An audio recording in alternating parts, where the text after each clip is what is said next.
All right. Good morning, everybody. This is the CE class 2020 contracts review, GAR versus RE forms, GREC course number 71682, offered through the Georgia Real Estate Academy GREC School 6915. My name is Dana Sparks, and I am the director of the Georgia Real Estate Academy and the instructor for this class. So just want to go over, there are 3 handouts. Well, first thing, let's start with the notice to students. First of all, I just want to thank everybody. We are really excited to have the opportunity, not for the reason to have the opportunity to host a virtual class, but we're excited that our school was approved by the Georgia Real Estate Commission to offer this class virtually. So this is the notice to students. Again, just like any CE class, you must stay for the whole time. And you give notice to students. All right, you guys ready to get started? I have everybody on mute. You do have the opportunity to unmute yourself, but it would be better if you just type in your questions to chat. And we have Heidi Kelly and Ming Richardson that can help get your questions voiced in case I don't see it. All right, everybody excited? Basically, this class, this is not a full contracts class. We're not going over the GAR contract or the RE forms contract in total. We teach separate classes on those. Where it's a full 3 hours on the GAR contract forms and a full 3 hours on the RE forms. The purpose of this class is just to go over the differences, the main differences and similarities between the 2 contract forms. So in your handouts, you have this handout 1, and handout 1 is a, see where it says handout 1? This is just a table of the differences. You will also have handout 2, which are just the GAR contract forms, and you will have handout 3, which are the RE contract forms. Again, if you don't have these handouts in front of you, I'm going to show everything on the screen, and we will be happy to email you these handouts. They have been shared on the chat. If you pre-registered, you should have received them with the video, the email video I sent you yesterday. And we will be more than happy to email them to you after class. Ming and Heidi, I'm on my laptop, so I don't have the double screens, but I do have my cell phone if you need to text me anything that I might be missing. All right, everybody, here we go. We are getting started. So the first thing is the date on the forms. And the table, the way to read the table is I have what the issue is, what the provision for that issue in the GAR contract forms, the paragraph in the GAR, the form in the paragraph in the GAR forms where you can find it, what the issue is, the provision for that issue in the RE forms, and where the form and the paragraph where you can find it in the RE forms. So the date on the forms, GAR, Georgia Association of Realtors, updates their forms every year. And so part of their licensing agreement is every year when they put their new forms out, it is a license violation for GAR to use any of the previous forms. So they update them, they put out new forms in January and then mid-year around May or June. The RE forms, the only date on that form is the last time that form was revised. And the RE forms copyright licensing agreement doesn't have any provision to not use any previous forms. Fill in the blanks. In the GAR contract, basically all the fill in the blanks are on the first page of the contract. And in the RE forms, the fill in the blanks are throughout the contract itself within the paragraph that has to do with the provision that you are filling in the blank for. Number of pages. The GAR contract form consists of 8 pages. This is just the purchase and sale agreement in and of itself. The RE forms, let me show you guys the RE forms. They do things a little bit differently. So for the RE form, it has, so here's the GAR form.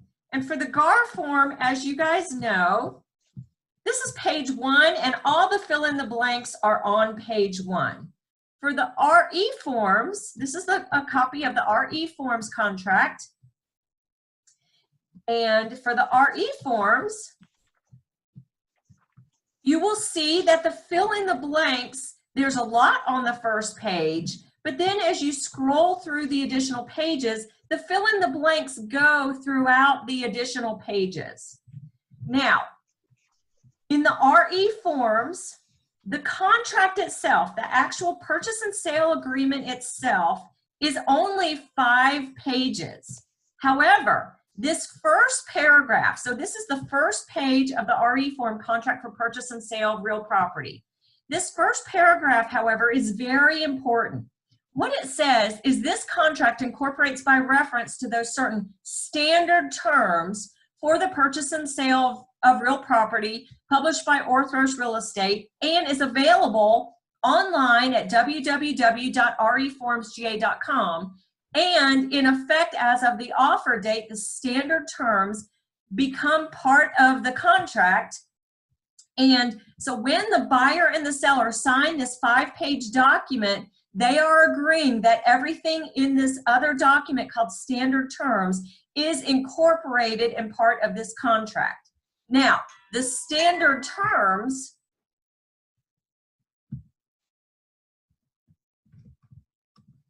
is a separate 9-page document. So in essence, the legalese for the RE forms is contained in this separate document called standard terms, which is a 9-page document. Whereas for the GAR, all the legalese is contained in the purchase and sale agreement.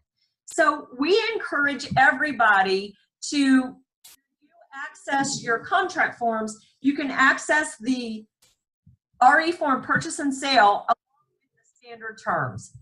And we encourage everybody to download the standard terms and reference them as an exhibit and attach it to the contract. So in essence, the RE forms contract is a 14-page document, whereas the GAR is an 8-page document. Now moving on between the differences, again, GAR has a specific form for a variety of situations, and the RE forms has multi-use forms. For example, they have a general amendment, and you can use that to amend a brokerage engagement, purchase and sale agreement, a lease, so forth and so on. Whereas GAR has a specific amendment for every situation. All right. Now we're going to those were some general differences. Now we are going to specifically cover the purchase and sale agreement. So in the GAR contract, the names of the parties are just on the signature page. In the RE forms, they're on the front page and on the signature page. So here on the GAR, you guys know that you don't have a place on the front for their names. The names of the parties is just here on the signature page. In the RE forms contract, you have the very first thing you put in after the offer date is the name of the buyer and the name of the seller, and then you also put in their names on the signature page. So that's one of the big differences. For initials, the GAR contract does have a place at the bottom of page 1 for the parties to initial, and in the RE forms, there is an initial space on at the bottom of every page. So you'll see initials on every page of the RE forms. All right. Now, moving along to the real content of the different forms. Both forms, both GAR and RE, the type of deed that is conveyed between the buyer and the seller is limited warranty deed. So here's how to read this table. This is, oops, it's supposed to say F201, not 211. That's the purchase and sale agreement, paragraph B1A. So if we go here to the GAR contract, we go to paragraph B1, And here's where it says the warranty. Seller warrants that at the time of closing, seller will convey good and marketable title by limited warranty. And then go back and we can see where it is in the RE forms. It's in the form RE1, paragraph 1. So here in the RE forms, the RE1 is the standard terms.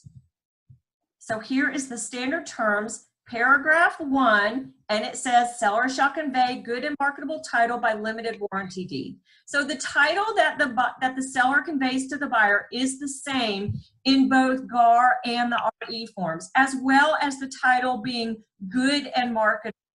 Now, just in general, people think that good and marketable means insurable. Good and marketable is defined in both contracts. It says right here, good and marketable title as used herein, make this bigger, shall mean title which a title insurance company licensed to do business in Georgia will insure at its regular rates, subject only to standard exceptions. So when you see the term good and marketable, it has to do with the insurance premium on the title insurance. All right, but again, those are the same in both contracts. Now, here's where we start to get to some of the differences. For closing cost amount, in the GAR contract, you have to put in a specific dollar amount. In the RE forms contract, you can put in a specific dollar amount or a percentage of the sale. So you guys know here in the GAR contract, it has in here closing costs, and you have to fill in a specific dollar amount. So that's not a problem when you're first writing an offer. It can potentially be a problem when you are negotiating counter offers back and forth. And as the sale price changes, you would have to also make a counter offer for the amount of closing costs that the seller is making a contribution. Here in the RE forms, you have the opportunity where it has closing costs. Oops, hang on.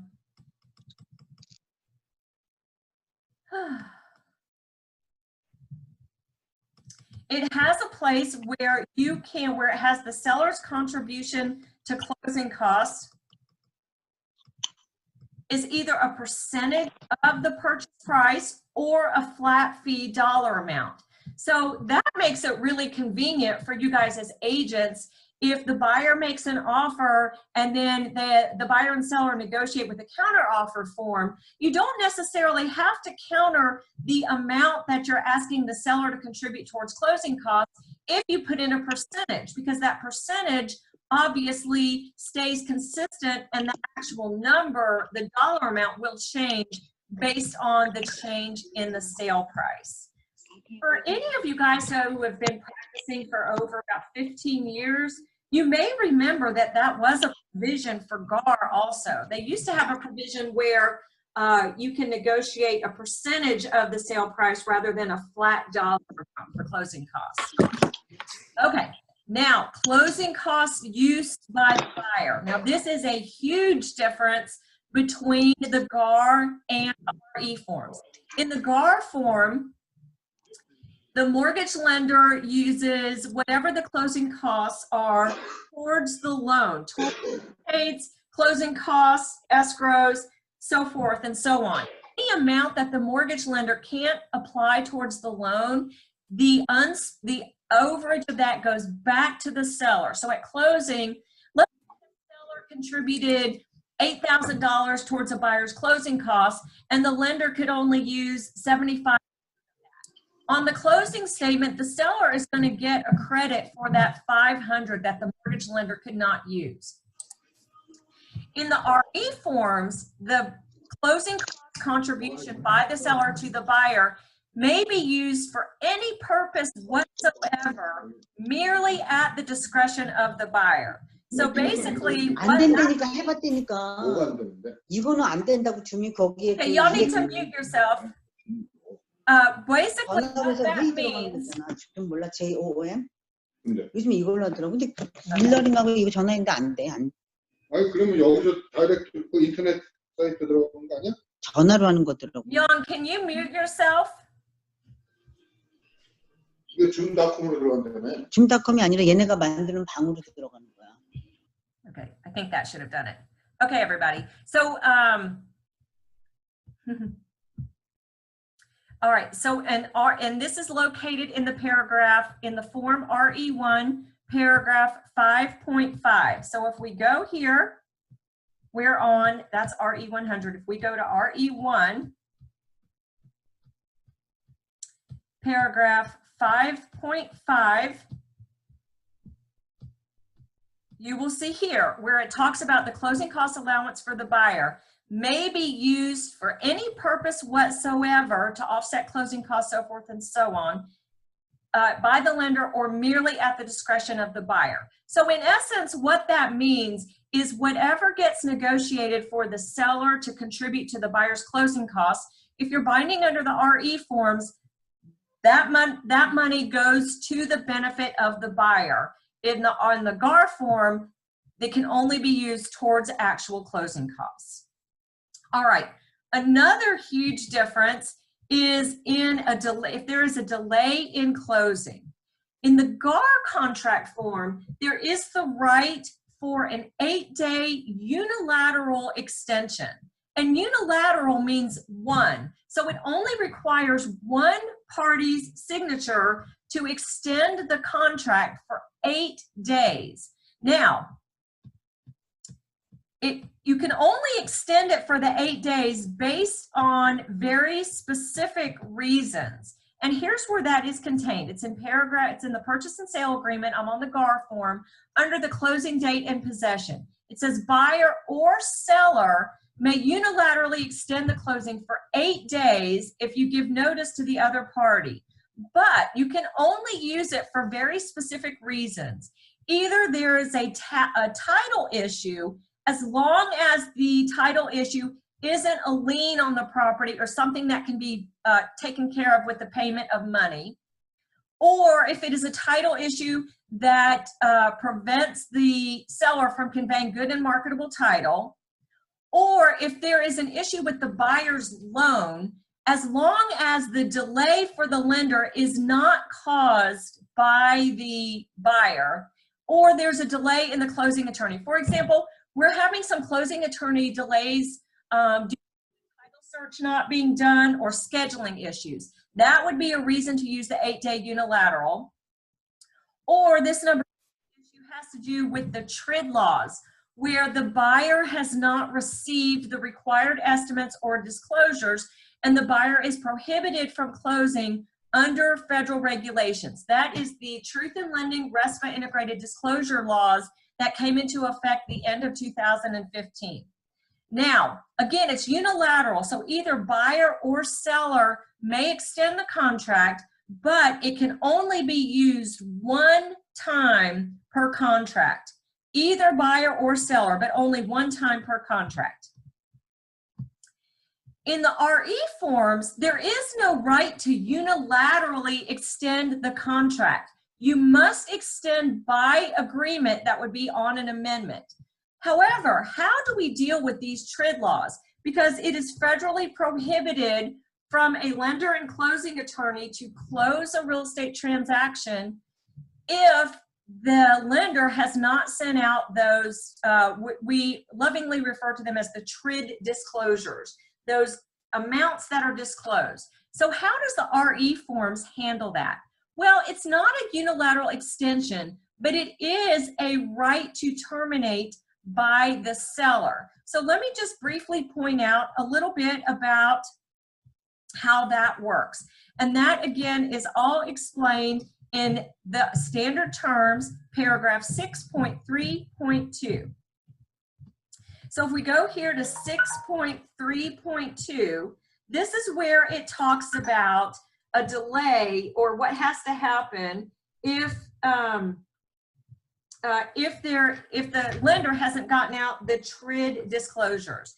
So it basically says that with any Fannie Mae, Freddie Mac, FHA, VA underwriting guidelines, compliance with any criteria, If any of these guidelines result in an increase in cost and expense to the seller or affect the date of closing, then the seller, at the seller's sole discretion, shall have the right to unilaterally terminate. Not unilaterally delay, but unilaterally terminate the contract. But let's see how that has to happen. It says within 3 days of the seller's receipt of notice of whatever the guideline is. So basically what that means, let's say you're working with a buyer and the buyer has not gotten their trade disclosures from the lender or whatever the delay is. First thing that has to happen is the buyer must send notice to the seller. Then 3 days from that date of that notice, the seller can either terminate the contract by sending the termination notice. If the seller does not terminate that, then the seller is deemed to consent to those changes. So again, if there's going to be delay, the buyer sends the seller notice saying, we have to delay, for example, because the lender has not sent out the trade disclosures. We will be able to close on April 15th. If the seller does not unilaterally terminate, then the new closing date would be April 15th. All right, I got a question from Ming. With unilateral extension and GAR, can both the seller and buyer unilateral each? No. For the GAR contract for unilateral extension, it can only be used if the right to unilaterally extend the closing date is exercised once by either buyer or seller, the right shall terminate. It can only be used one time per contract, not one time by buyer and one time by seller, but one time per contract period. Now, I will tell you, if the buyer wants to stay in the contract and there's a title issue, the buyer can send a unilateral extension even though the delay is caused by a title issue. Similarly, if there's a delay in the loan, but the seller wants to keep it in contract, the seller may send the unilateral extension even though it's a loan issue. So you don't have to, quote unquote, stay on your side of the track, so to speak, but it can only be used one time per contract. Now, this is important because if the parties are binding on the RE forms contract and there's a delay, if you are an agent who's more familiar or used to using the GAR contract, you can't exercise that unilateral extension. The best way to do it would be to do an amendment and get both buyer and seller to agree to extend the contract. All right. Moving along, let's talk a little bit about earnest money. You guys, I am not used to not having interaction in classes. So if I am going quickly or anything, if you put a question in the chat, I'm not going to be able to answer every question, but Heidi and Ming can let me know what those questions are because it's very interesting teaching a class this way without the interaction and the feedback. But I'm glad you guys are all here. All right. Now, moving along to earnest money. So in both GAR and the RE forms contract, it gets negotiated between the buyer and the seller when the buyer is to remit or send the earnest money to the holder.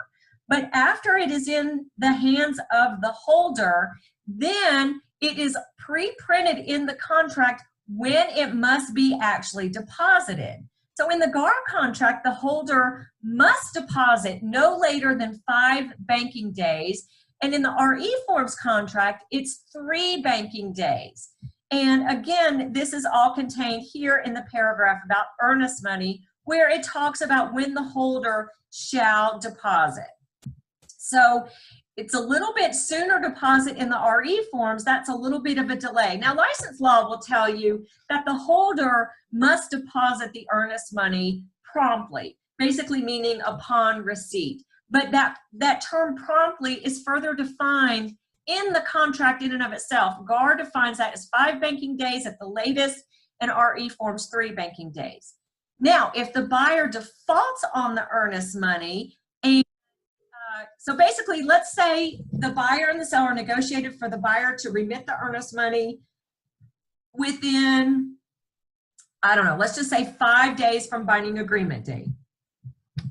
So that would be back here where it says earnest money shall be paid, and you can put in as of offer date or blank number of days from the binding agreement date. And that provision is also the same in the RE forms. So let's say we put in the amount of the earnest money within 5 days of binding agreement date. Let's say the buyer never sends it in or doesn't send it in timely. Well, then what happens is that the buyer would be in default of the contract, and the holder then sends notice. So basically it says if the buyer does not send in the earnest money timely, meaning per whatever was negotiated in the contract, or it's dishonored by the bank, right? Buyers never bounce checks, do they? Of course they do, unfortunately. So if the buyer writes a check for earnest money, but it bounces from the bank, then the holder has to give notice to the buyer and the seller. So the holder says, look, we don't have the earnest money, because in essence, this purchase and sale agreement is a receipt for that earnest money that the holder says, yep, I have it. So if the holder never gets it or it bounces from the bank, in essence, they don't have it in their bank account, the holder needs to send a notice that says, look, we don't have the money. The buyer then has a certain time frame to cure this default. In the GAR purchase and sale agreement, the buyer has 3 banking days from receipt of the notice to cure the default. In the RE forms, the buyer has 3 calendar days. So I have it further on in the presentation. In GAR, a banking day is considered anything other than Saturday, Sunday, or a federal holiday. So calendar days, if you get a notice from the holder, let's say you get the notice on a Friday, well, then the buyer under the GAR contract has Monday, Tuesday, and Wednesday to cure the default. In the RE forms, if the holder sends out the notice on Friday, it's calendar days. So that gives the buyer Saturday, Sunday, or Monday. Well, it gets a little tricky trying to do banking business on Saturday or Sunday.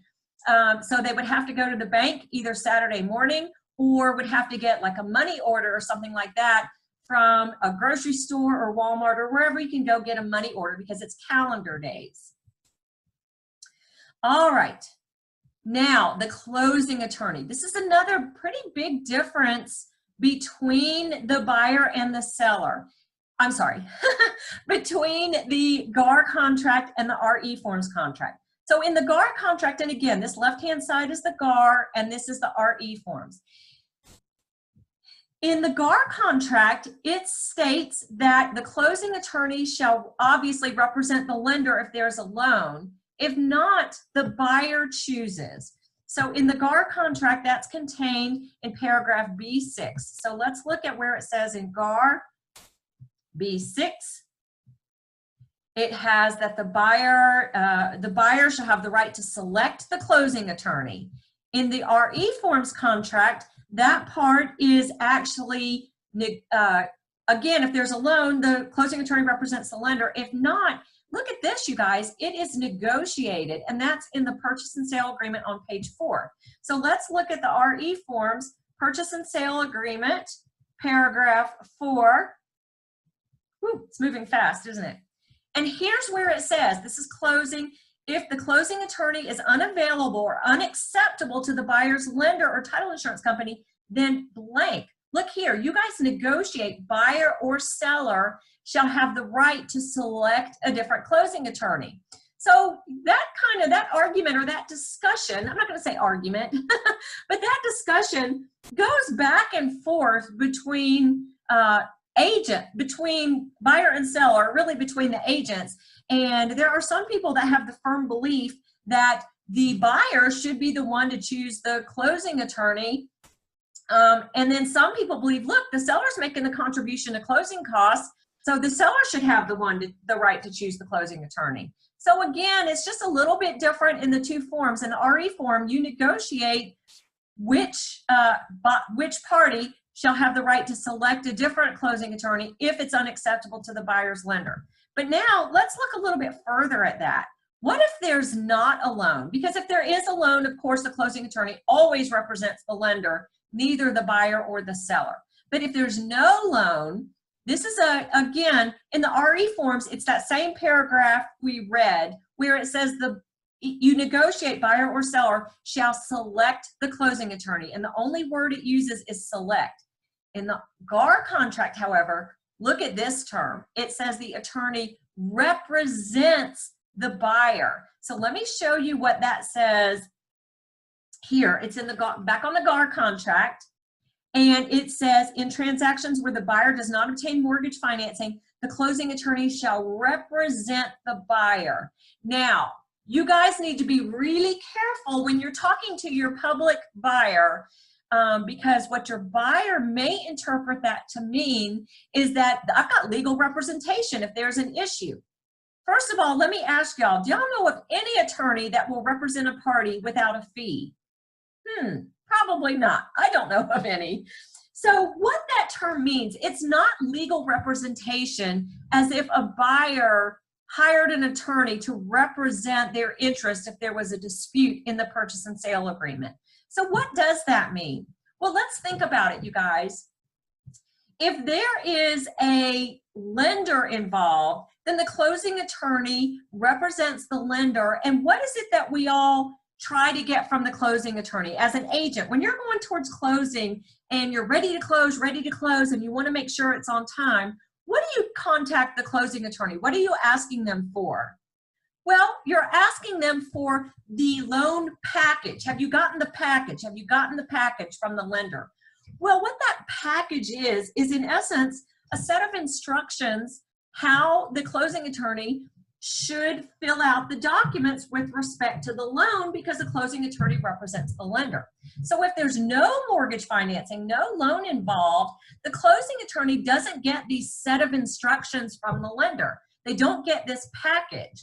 So basically what this term means is the closing attorney should prepare the closing documents with respect to the buyer's position in the purchase and sale agreement. Now, you guys know in our purchase and sale agreements, it's pretty self-explanatory how those closing documents are filled out.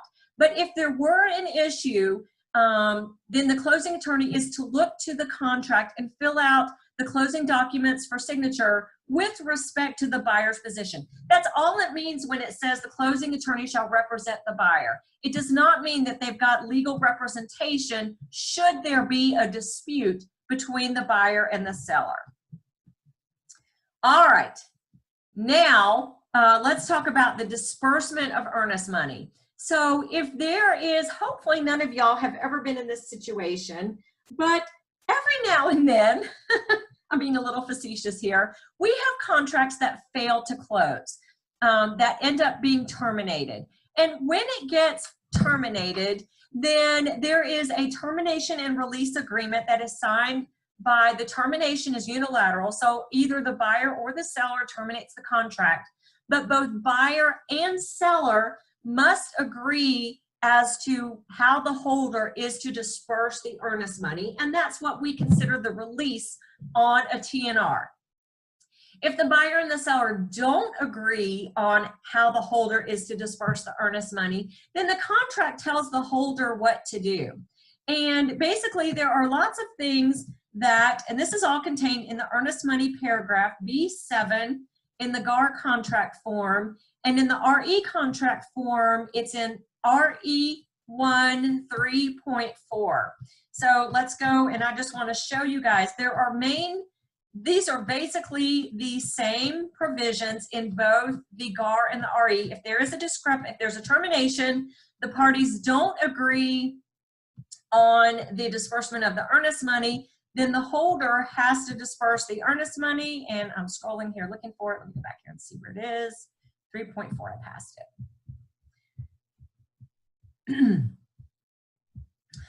Hang on.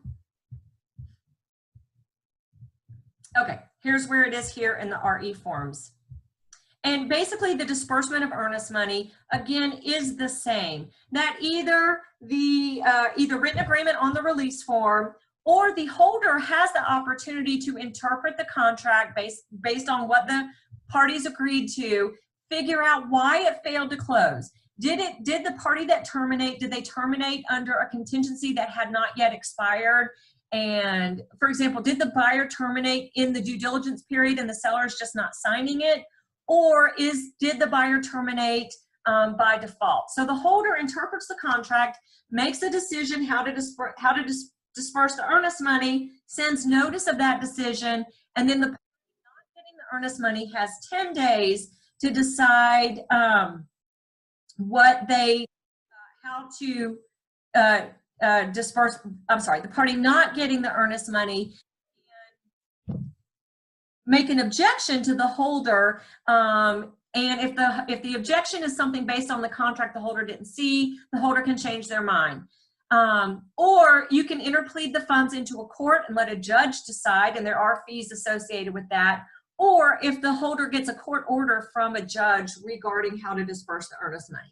So those are the same in both GAR and RE. The difference, however, is this is very interesting here. In the GAR contract form, it specifically states that if the holder is in possession of the earnest money and ends up basically on the 10-day notice, or the 10-day letter as we like to call it, and ends up dispersing the earnest money to the seller, the holder may require the seller to sign a W-9 form before issuing the check to the seller. Now, obviously, that has to do with tax purposes, because you can send a 1099 for anything over $600. That is an issue that every holder or broker must discuss with their CPA or their accountant regarding how the earnest money held in a trust account is looked at. Is it looked at as income, or is it just a trust account? So again, that is really an accountant issue between the brokerage and the accountant, but nevertheless, it is in the GAR purchase and sale agreement that a seller might be required to sign a W-9 before getting the earnest money. In the RE forms, that provision is not addressed whatsoever. Now, I will tell you that that accounting issue is not does not override contract law or license law, but just wanted to bring that to your attention.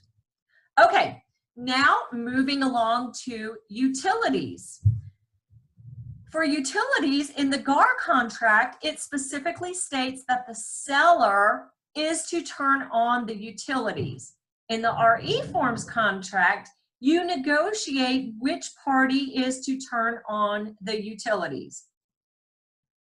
So in the GAR contract, that's contained in paragraph B8A.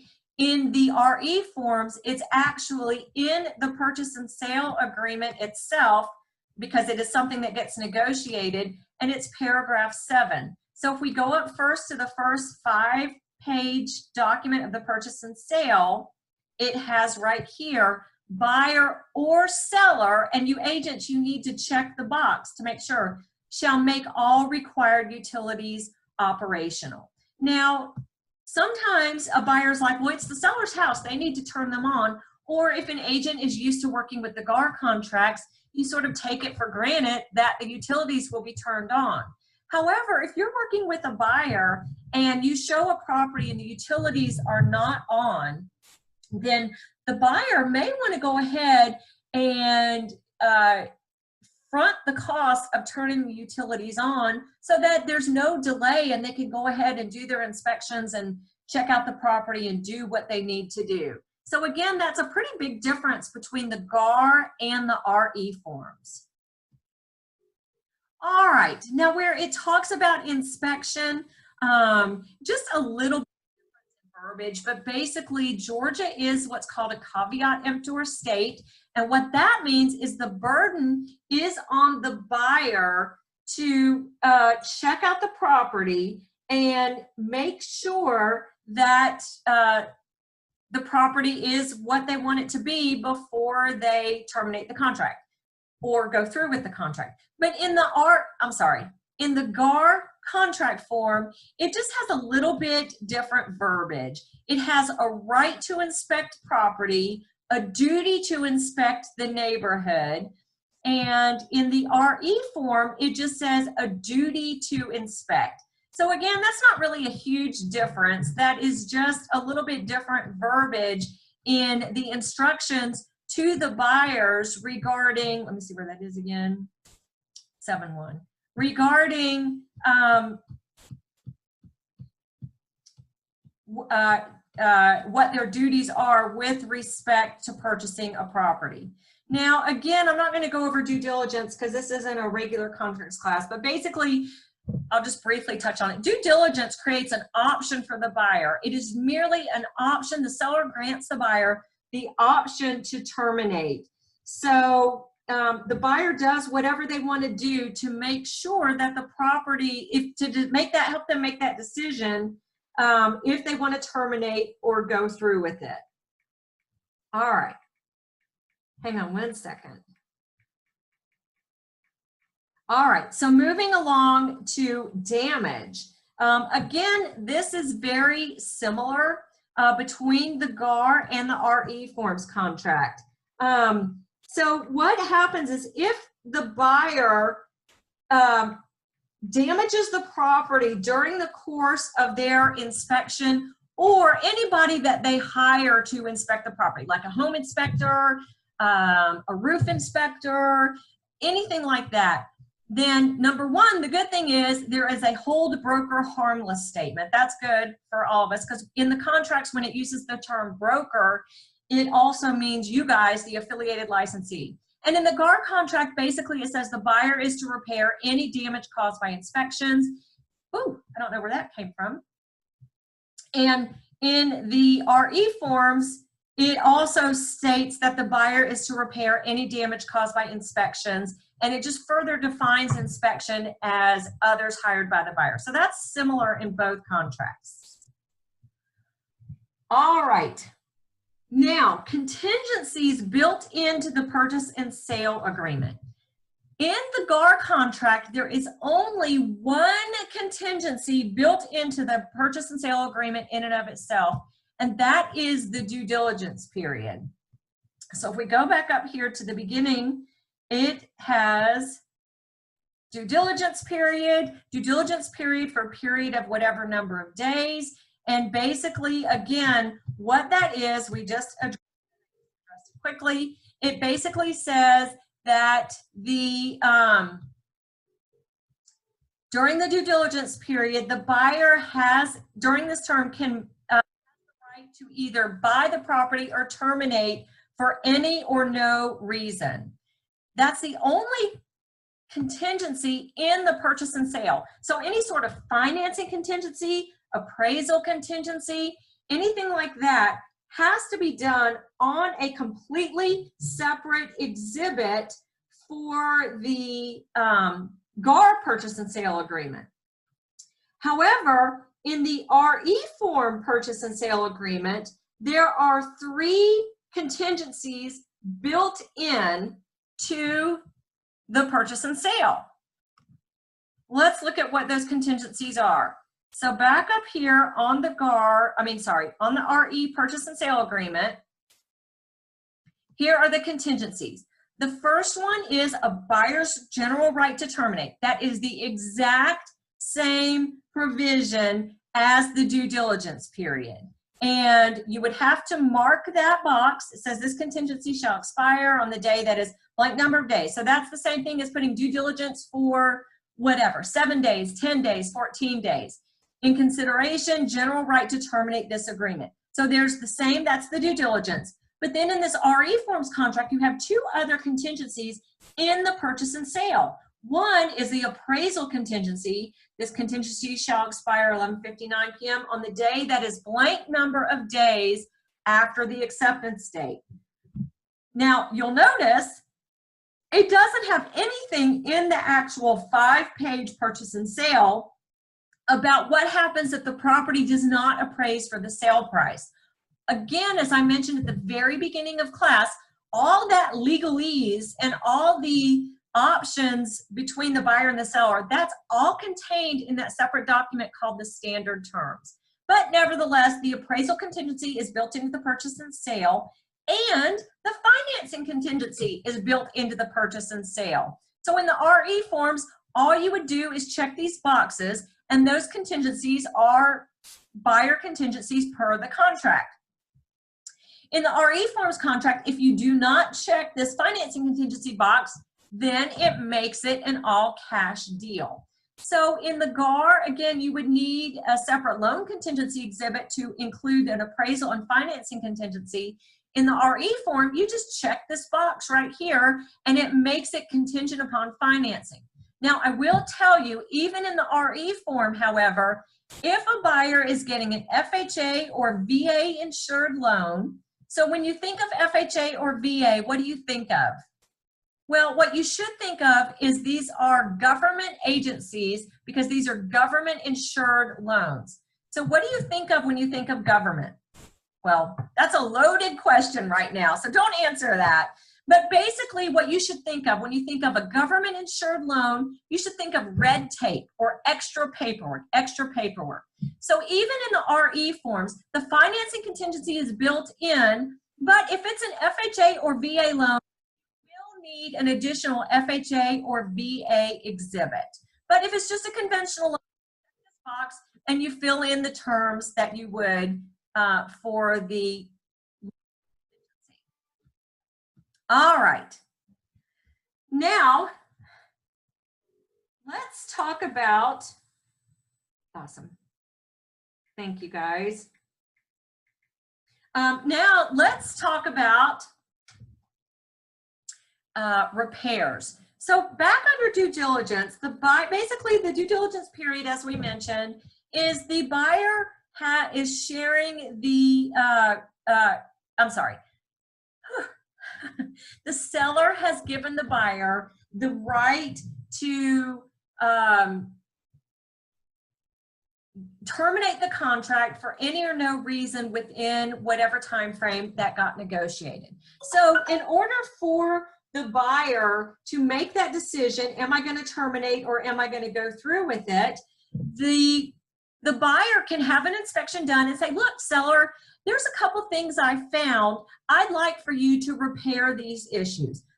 This is both GAR and RE. The seller can say, sure, I'll do that. I'll do some of them, or no, I'm not going to do any of it. If the seller has a, in the GAR purchase and sale agreement, if the seller has agreed to do repairs, it specifically states that the repairs shall be done in, quote, a good and workmanlike manner prior to closing. So let me show you where that is in the RE forms. I'm sorry. Whew, it's confusing, doesn't it? In the GAR forms, it has it in paragraph B8E. So here's where it says here, repairs shall be done in good and workmanlike manner prior to closing. In the RE forms, however, it still states good and workmanlike manner, but it has 3 days prior to closing. And that is contained in RE1 7.3. And let me show you where it has that verbiage. And here's where we talk about repairs. And it specifically states repairs shall be done good and workmanlike manner 3 days prior to closing. So that's kind of interesting.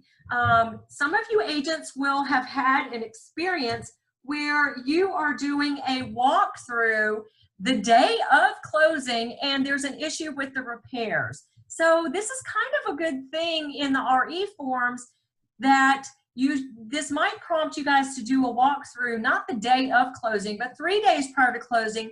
It still gives you a cushion of time to work through any repairs that the seller has not yet completed. Now, obviously, you can add that as a special stipulation, but again, pre-printed in the contract, it is a big difference between when the repairs are supposed to be done. Okay, I've got a question. In the RE forms, other than conventional, would you recommend to use the FHA and VA as an exhibit? I mean, I don't understand. You're required in the RE forms, you are required to use the FHA and VA exhibit if it's an FHA or VA loan. If it's just a conventional loan in the RE forms, there's no other document that goes with it. It's just in the purchase and sale agreement. Okay, she put okay. All right. And I've got another question.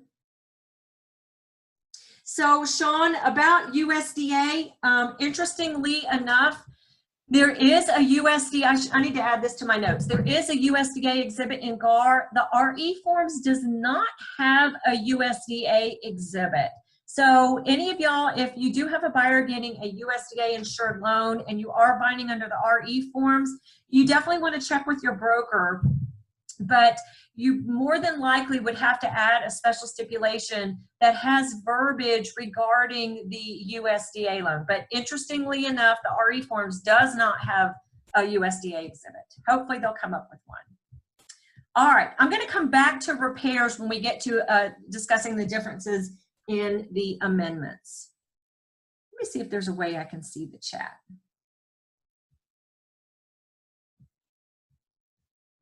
Nope.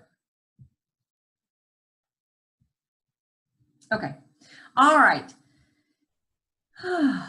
So this is really interesting regarding the broker agent disclaimer. So this is a very, very protective thing for you agents and your broker. And basically what this says, there is a disclaimer paragraph in both the GAR form and the RE form. And what that basically says, and again, sometimes this is a little bit difficult to contingencies or calendar or business days. The contingencies will specifically state, so I'm going back for a minute because I'm going through some questions. So in the GAR, I'm sorry, yes, in the GAR contract form, hang on. When you negotiate due diligence, let me go back up here to this first page. When it just says days, that means calendar days. So in both contracts, and I do have this a little bit later on in the table, in both GAR and RE, if it says days, the reference is calendar days. That does include Saturday, Sunday, and federal holidays. In the GAR form, if it means something other than calendar days, GAR uses the term business days, and that means Monday through Friday, barring any federal holidays. So in the GAR contract, when it uses the term business days, it does not include a Saturday, Sunday, or federal holiday. In the RE form, same thing. When it just says days, it means calendar days. Their term for not calendar days is banking days. And I actually think that's a little bit more descriptive because you can look on Google and see what is considered a banking day. But in essence, that would mean banking day is Monday through Friday, barring federal holidays.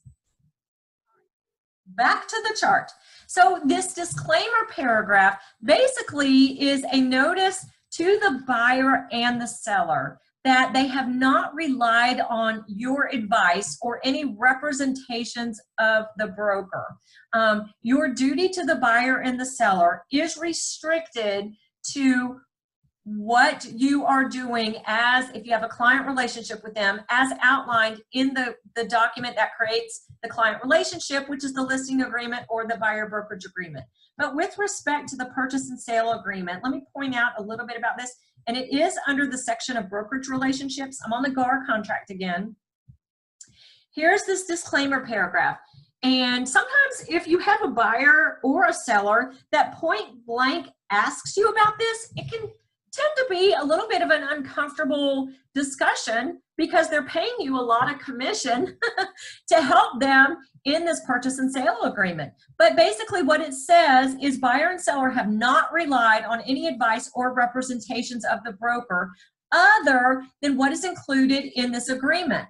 Brokers have no duty to inspect or advise buyer or seller in any matters relating to the property that could have been revealed through survey, appraisal, title search, termite letter, utility bill, radon test, consulting with an attorney, financial planner, so forth and so on. Basically what this means is, look, buyer, this is your due diligence to do. The agent is not responsible for doing your due diligence. And look, seller, I am not someone to tell you what if this was a good investment or not with you. These are all things that you need to check out for yourself. I am just the agent or the broker that is representing you with respect to this contract, but not with respect to all of these other things. And it further goes on to say that buyer and seller acknowledge that the broker does not perform or have expertise in any of the above tests, inspections, reviews of any of the matters handled by the professionals above. Buyer and seller should seek independent expert advice regarding any matter of concern to them relative to the property. Now, again, you guys, I'm telling y'all, I hope you are never, ever, ever in this situation.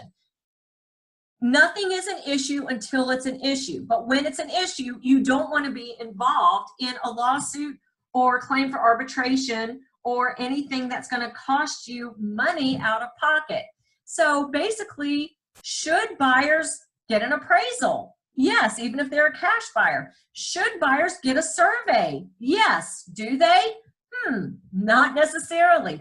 Buyers should check out and make sure the house doesn't have termites. Do they all do that? Not necessarily. What this paragraph saves you, how this protects you, is if after the deal is done and closed, and the buyer comes back to you and says, hey, you never told me to get a survey. This property, the land I bought, isn't the land that I thought I bought. I'm going to sue you as the agent. Well, no, because Mr. and Mrs. Buyer, you signed this contract where it specifically said that you did not rely on any advice or representation, and you had the duty to inspect, including something that could have revealed through a survey.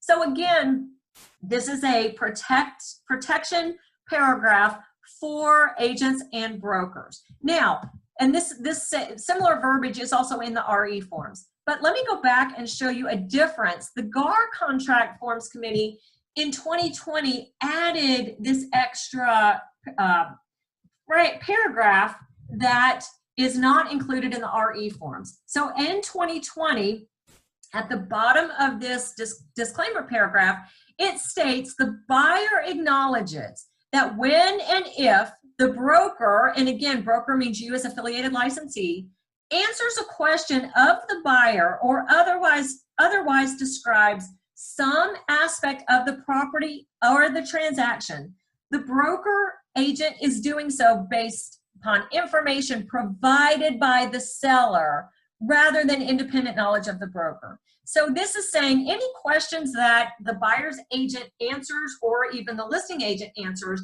is based on information that comes from the seller. That verbiage was added in 2020 to the GAR, and it is not contained in the RE form. Okay, so again, this is continuing on for more protection for agents and brokers regarding the limits of our authority.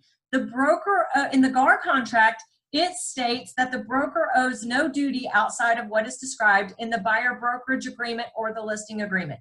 In essence, that's a reiteration of what, well, that is what we just read here. It's further in the brokerage paragraph. In the RE forms, it doesn't state it specifically in that manner, but it is the same concept where it states the buyer and the seller, again, have not relied on any given or implied advice from the broker or the agent. Again, that is similar to what we just described, that protects you guys, that the buyer is responsible for, and the seller for that matter, making sure that their interests are protected with respect to what is important to them with respect to the contract. All right, moving along, notice. So you've seen, and I've already talked about, where in the contracts it talks about notice. The buyer needs to send notice to the seller needs to send notice to the buyer. When it talks about notice, notice has to be in writing and signed by the parties. The parties to the contract are the buyers and the sellers, not you guys as agents. So agent to agent email is not considered notice with respect to the contract. And this is the same in both GAR and RE. Under the notices section, all notices given shall be in writing, legible, and signed by the party giving the notice. So again, agent to agent email, if, for example, let's say you're negotiating, let's say you're in due diligence and a buyer has inspection done And the selling agent sends an email to the listing agent, say, hey, the buyer's thinking about asking for the seller to repair this, this, and this. And the listing agent has a conversation with the seller and sends an email back saying, yeah, the seller has told me that they agree to address those issues. That does not bind the parties to anything, because that is not considered notice. The buyer would need to send that amendment specifically to the seller regarding what repairs the seller is to address. And if the seller signs that notice, or whatever notice the seller signs back, those are the terms that are binding upon the parties, because the notice has to be in writing. And an email, it is writing, but it's not signed by the parties, which are the buyer and the seller. But so that's the same. Also, what this says is email. So both GAR and RE allow email to be sent as notice. And this has been changed. In the GAR contract form, it says that delivery of notice. A notice shall be deemed to have been delivered and received by, when it says electronically, that would either be fax or email, but most agents are dealing by email nowadays. It is deemed to have been received when, on the date and the time, the written notice is sent to an email address. So you agents, if you are sending an email notice, you're sending either by e-sign, or you're sending an email with a PDF attachment of an exhibit or an amendment or a notice to the other party, the receiving party, it's deemed to have been received when the sender can prove they sent it. So this is really important. For example, if you're working with a buyer and you're on the last day of due diligence, and due diligence, let's say due diligence expires tonight at 11:59 p.m. and the buyer is going to terminate. The buyer's agent will fill out a termination and release notice, have the buyer sign it, and if I, as the buyer's agent, send it to the listing agent before 11:59 p.m. tonight, the last day of due diligence, I still will have protected that buyer's earnest money by terminating before the expiration of that time frame, regardless of when that listing agent opens it. If that listing agent doesn't open their email until tomorrow, the day after due diligence, the buyer, per the contract, the notice is deemed to have been received when the sender can prove they sent it, the date and time they sent it. Now, the difference is in the RE contracts, this is now the same. That's new verbiage for RE as of 2019. It used to not have that verbiage in RE, so there was a little bit of confusion as to when it is deemed received. But that has been clarified in 2019, so that is now the same. Now, where it talks about change of address. So let's go back here, and this is again the same provision in GAR and RE, a little bit different, but let me tell you a little bit about what this is talking about. So notice must be in writing, signed by the party. This is how we know it's been sent and received. But where do you send it to? Well, you have to either send it by, we already talked about, you can send it by email, or you can send it by delivery service. So that would be UPS, FedEx, courier, so forth and so on. Or you can, here it is, or you can deliver it in person, or you can deliver it by email or fax, or by US mail, as long as the US mail is either certified or registered. So when it talks about email, because again, that or fax, it goes on to say that that email address has to be the email address as given on the purchase and sale agreement. So what that means is when you guys are going binding on a contract and you are filling out your portion here, phone numbers do not count. That does not count for legal notice. But when you put your email address there or your fax number there, that is the email address or the fax number that must be used per notice per the terms of the contract. So you agents, you need to be careful. If your brokerage, let's say, gives you an email address when you join that brokerage, but you use your branded email address. For example, let's say I have my branded email address, dana@theTimeToMove.com, but my brokerage has given me an email address, dana@abcrealty.com. Your contracts auto-populate this information. So if it auto-populates at one email address, but you're actually doing business through another email address, you need to change it here on this contract. Similarly, if your company's fax number auto-populates here, but that's typically only monitored Monday through Friday, 9 to 5, you want to make sure to take it off of there. Now, the difference is if your email address, physical address, or fax number changes, you need to send notice to the other party. That you need to send notice to the listing side or the buying side that that has changed. And that's similar in both contracts, but in the RE form, it specifically says, it gives a time limit on that, that if it has not changed within 5 banking days of the notice, then notice to the previous email address serves as legal notice to the party. All right. Now, let's look a little bit about default and remedy for default. So I'm moving on to the next section.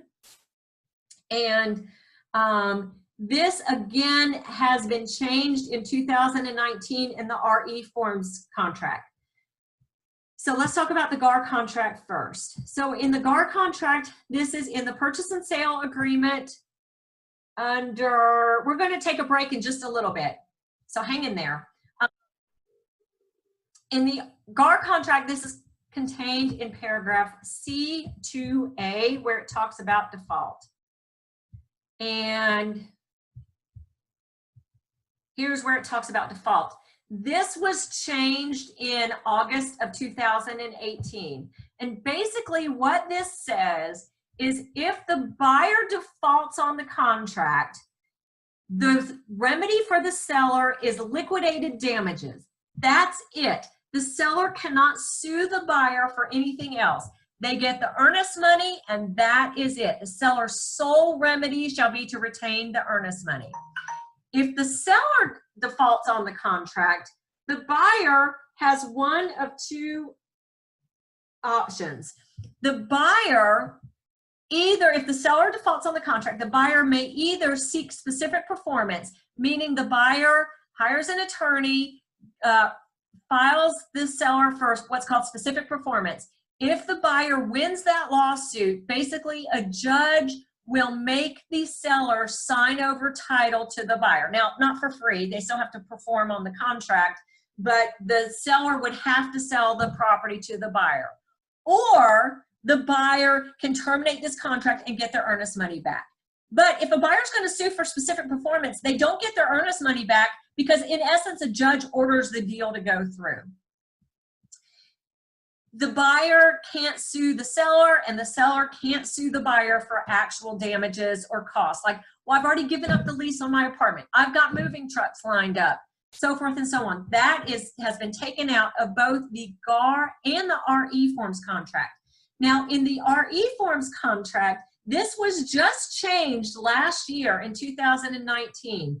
It used to say that the buyer or the seller, it was the same for either of them, could sue for any remedy under the law. So it used to be, we had a lot of people that preferred the RE contracts because if one of the parties defaulted, the other party could sue them for full damages. You could seek expenses for time having to stay in a hotel, time out of work, lost costs for moving trucks, so forth and so on. Now in both GAR and RE, if the buyer defaults, the seller gets earnest money and that's it. If the seller defaults, it's earnest money or specific performance. Now also in both contracts, it's the same that if either party defaults, the broker has the right to sue the defaulting party for the commission that would have been earned on that contract. Now you guys remember, you guys are all affiliated licensees with your broker All contracts are written in the name of the broker, so it's only your broker that can actually take legal action against a buyer or a seller for that commission. All right, before we move on, does texting count if a PDF is sent to a text? Great question. Let me ask you guys, that's back referring to the notice section. How do you send or receive a text? The answer is through your phone. And phone communication, even a text, is not permissible to this point in court as being consistent with written notice. Even if you copy that text and put it on an email, text communication is not considered written notice. So that's a great question. So stop texting. Y'all text your family, text your friends, text your loved ones, text for confirming showing or text confirm receipt of a contract.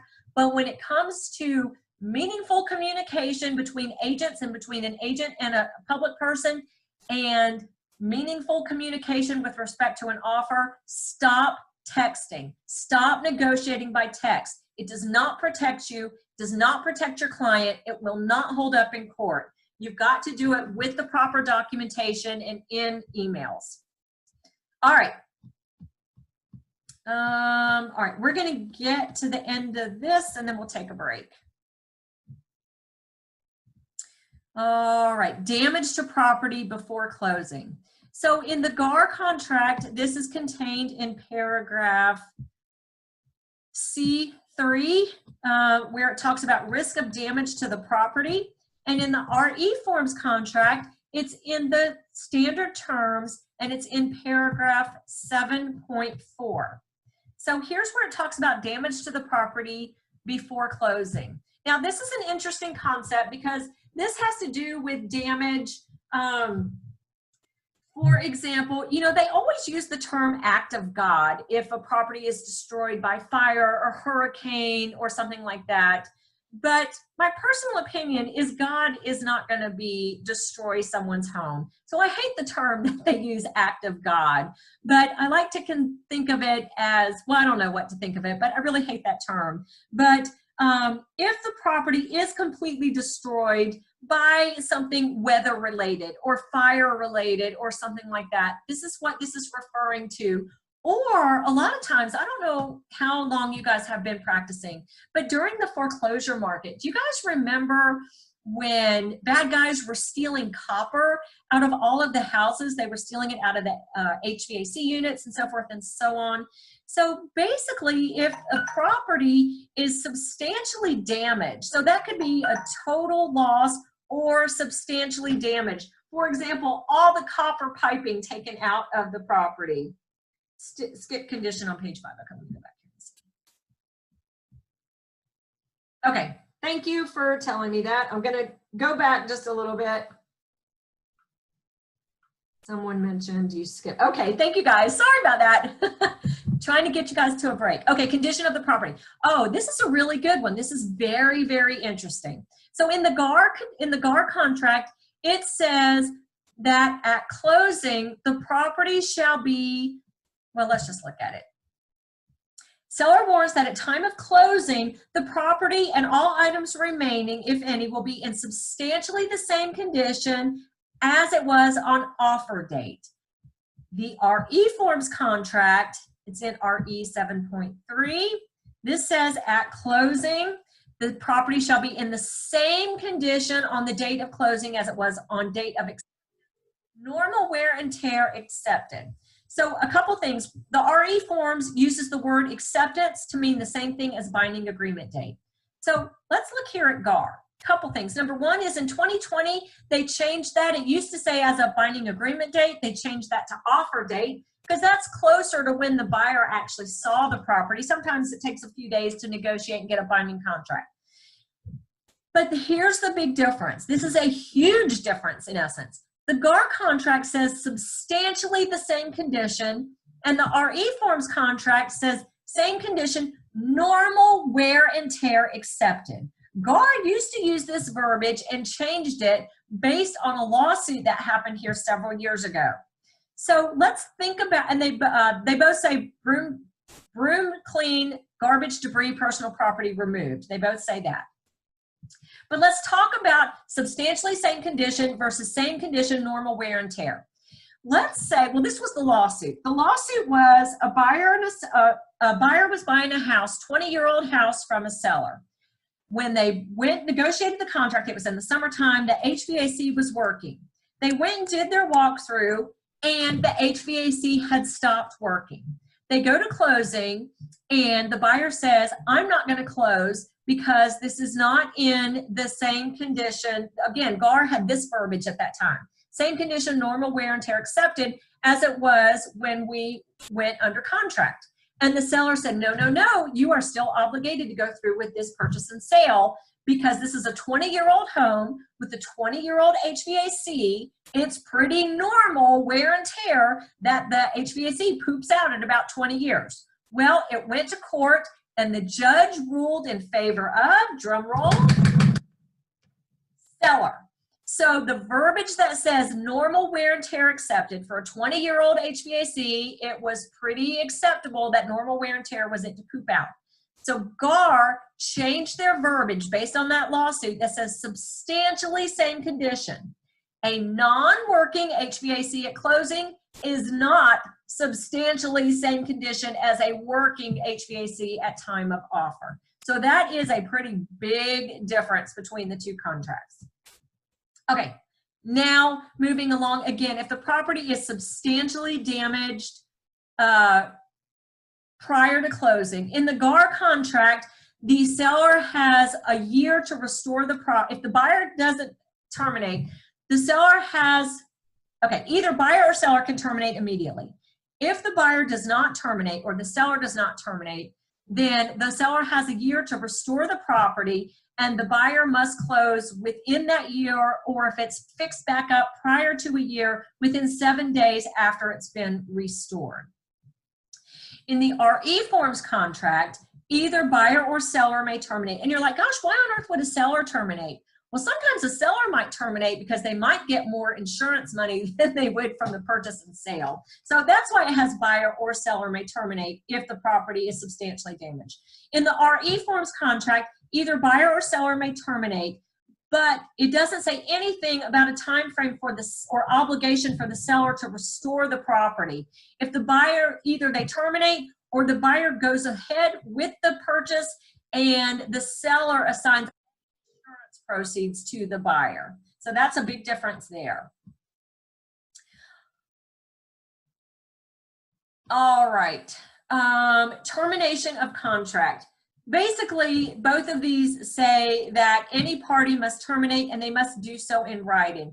I just included this in here because this is new verbiage as of 2020. Now, I will say, and I apologize that I do not have this in the table, there is a difference if a party is going to terminate a contract. Sorry, you guys, I'm going to pull these forms up. If you go binding under the GAR contract form, and a contract is going to get terminated rather than close, then you guys know we talk about that as a T&R, or termination and release. Well, in the actual GAR contract form, that T&R is both the termination and the release, which is actually a two separate issues. Terminating a contract is done unilaterally, and agreeing to release the earnest money is done, needs agreement. But in the I'm getting tongue-tied here. In the GAR contract form, the termination and release is done on one document. And this is GAR form 522. And here's where it has the two provisions. They have them outlined in a box. Here's the termination.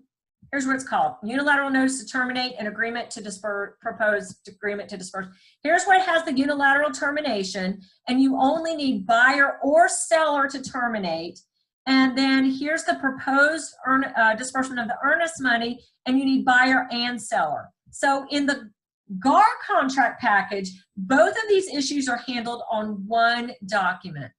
In the RE forms contract package, these are handled on two separate documents. So in the RE form, the termination notice is RE 263. And the only thing on this document is the actual termination. But you need a separate document for the disbursement of the earnest money. So here's the notice to withdraw, and this is where you have the termination. And then if you're binding under the RE forms, then what you use for the disbursement of the earnest money is a separate form that is called, oh, wrong thing. That is called Agreement to Disperse Trust Funds. And this should have been in your handout under the table, but I forgot it. So here is a difference where it's agreement to disperse trust funds. So again, if you have a party who's going to terminate a purchase and sale agreement, if you're binding under GAR, you just need one form. If you're binding under the RE forms, you need two forms, the actual termination notice and then the separate agreement to disperse trust funds. All right. Extension of deadlines. Again, we talked about this in the, oh no, we haven't talked about this. We talked about delay of closing. Okay, extension of deadlines. All right, this is really important also. So in the GAR contract form, it talks about, we talked about that unilateral extension for 8 days. Now, this says there are no automatic extensions of any of the deadlines, meaning due diligence period, any of the contingencies does not automatically get extended if it falls on a weekend or a federal holiday, except for closing. So let me show you where that is. This is important, you guys. That is in C4F, extension of deadlines. This is GAR. No time deadline under this agreement shall be extended by virtue of falling on Saturday, Sunday, or federal holiday, except for date of closing. That means that if your closing date falls on a Saturday or Sunday or a federal holiday, it automatically gets extended to the next business day without having to do anything. Okay, so number one, y'all look at your calendars before writing contracts. Sometimes we accidentally have contracts written where a closing is handled on a Saturday. In the RE form, the only extension that is referenced is reference to new construction, not just regular purchase and sale agreement, resale agreements, but it only talks about change orders and anything about a necessary extension of closing date caused thereby. But let's go back here to GAR a minute. An 8-day unilateral extension. Now, if you guys go binding on a GAR contract, you've got to keep this in mind. I would suggest you never, ever, ever put your closing date on a Friday. Can you guys see this calendar here? I can't tell, so hopefully yes. If you're binding under the GAR contract and you close on a Friday, let's say tomorrow, let's say your closing date is Friday, April 10th. And let's say the buyer or the seller exercises the 8-day unilateral extension. What day of the week is 8 days from Friday? Well, Saturday is day 1, Sunday is day 2, Monday day 3, Tuesday day 4, Wednesday day 5, Thursday day 6, Friday day 7. The 8th day would be here, Saturday the 18th. Well, GAR says we can't close on a Saturday or Sunday, so it automatically gets moved. It gets extended. So the next day is the 19th. Well, nope, that's a Sunday. The next available day is Monday the 20th. As long as that is not a federal holiday, that would be the closing day if you exercise the 8-day unilateral. Again, it only happens if your original closing date is on a Friday. So in essence, it's not an 8-day unilateral extension, it's a 10-day unilateral extension. And if Monday was a federal holiday, it would get pushed to 10 or 11 days is a long time to hold the parties unilaterally. So that is a big difference about the extension of deadlines. I'm just going to finish up with the purchase and sale. So here, statute of limitations, there is a brand new paragraph in 2020 in GAR. It basically just says that if a party is going to sue a broker or affiliated a licensee, there is a statute of limitations that they cannot bring that lawsuit any later than 2 years, that there's a statute of limitations for 2 years. The RE form doesn't address that at all, and again, that's new for 2020. And let's see how much more we've got. Okay, survival of closing. This is a major, major difference between the two contracts. So survival of closing, in essence, what that means is if a buyer or a seller wants to sue each other or sue you, which hopefully they don't, over something for the contract, then, I'm sorry, let me go back here. Look, here it is. It's under paragraph C4L, survival of agreement. Then they have to sue on something that survives the closing. So in the GAR contract, it says the following shall survive the closing of this agreement. The obligation of a party to pay a commission. That means after we close, the buyer and the seller, or whoever has agreed to pay commission, is still obligated to pay the broker the commission. Another thing that survives closing is warranty of title. So the title warranties survive closing, means extends on after the closing date.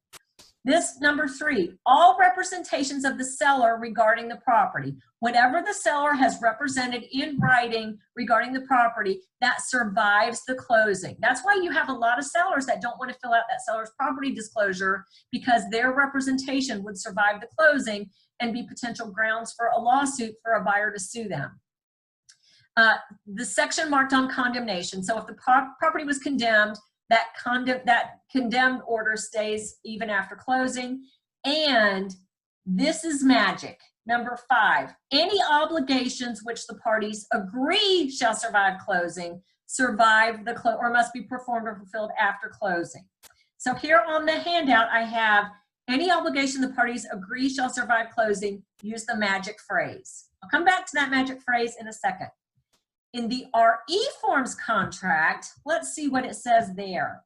In the RE forms contract, when it talks about survival of closing, it says, unless expressly agreed otherwise in the contract or provided in any other document prior to closing, the provisions of the contract shall survive closing. That means everything the buyer and seller agreed to in the purchase and sale agreement, any exhibits, any amendments, those survive closing, meaning the obligations continue even after the contract has closed. That is vastly different from these specifically named things in GAR. So in GAR, let me ask you a question. Do you see anything in here about a home warranty? Do you see anything in here about repair issues? The answer is no. So if a seller that, let's say, had agreed to do repairs, they don't do repairs, the buyer cannot come back after closing and sue the seller for repairs not done, because that did not survive closing. If, however, the parties were binding under RE form, the buyer could come back and sue the seller because that was a provision of the contract. Everything survives closing. So now let's go back to this magic phrase. Everybody get something to write with, and I want you to all write this down. The phrase is, this provision shall survive closing.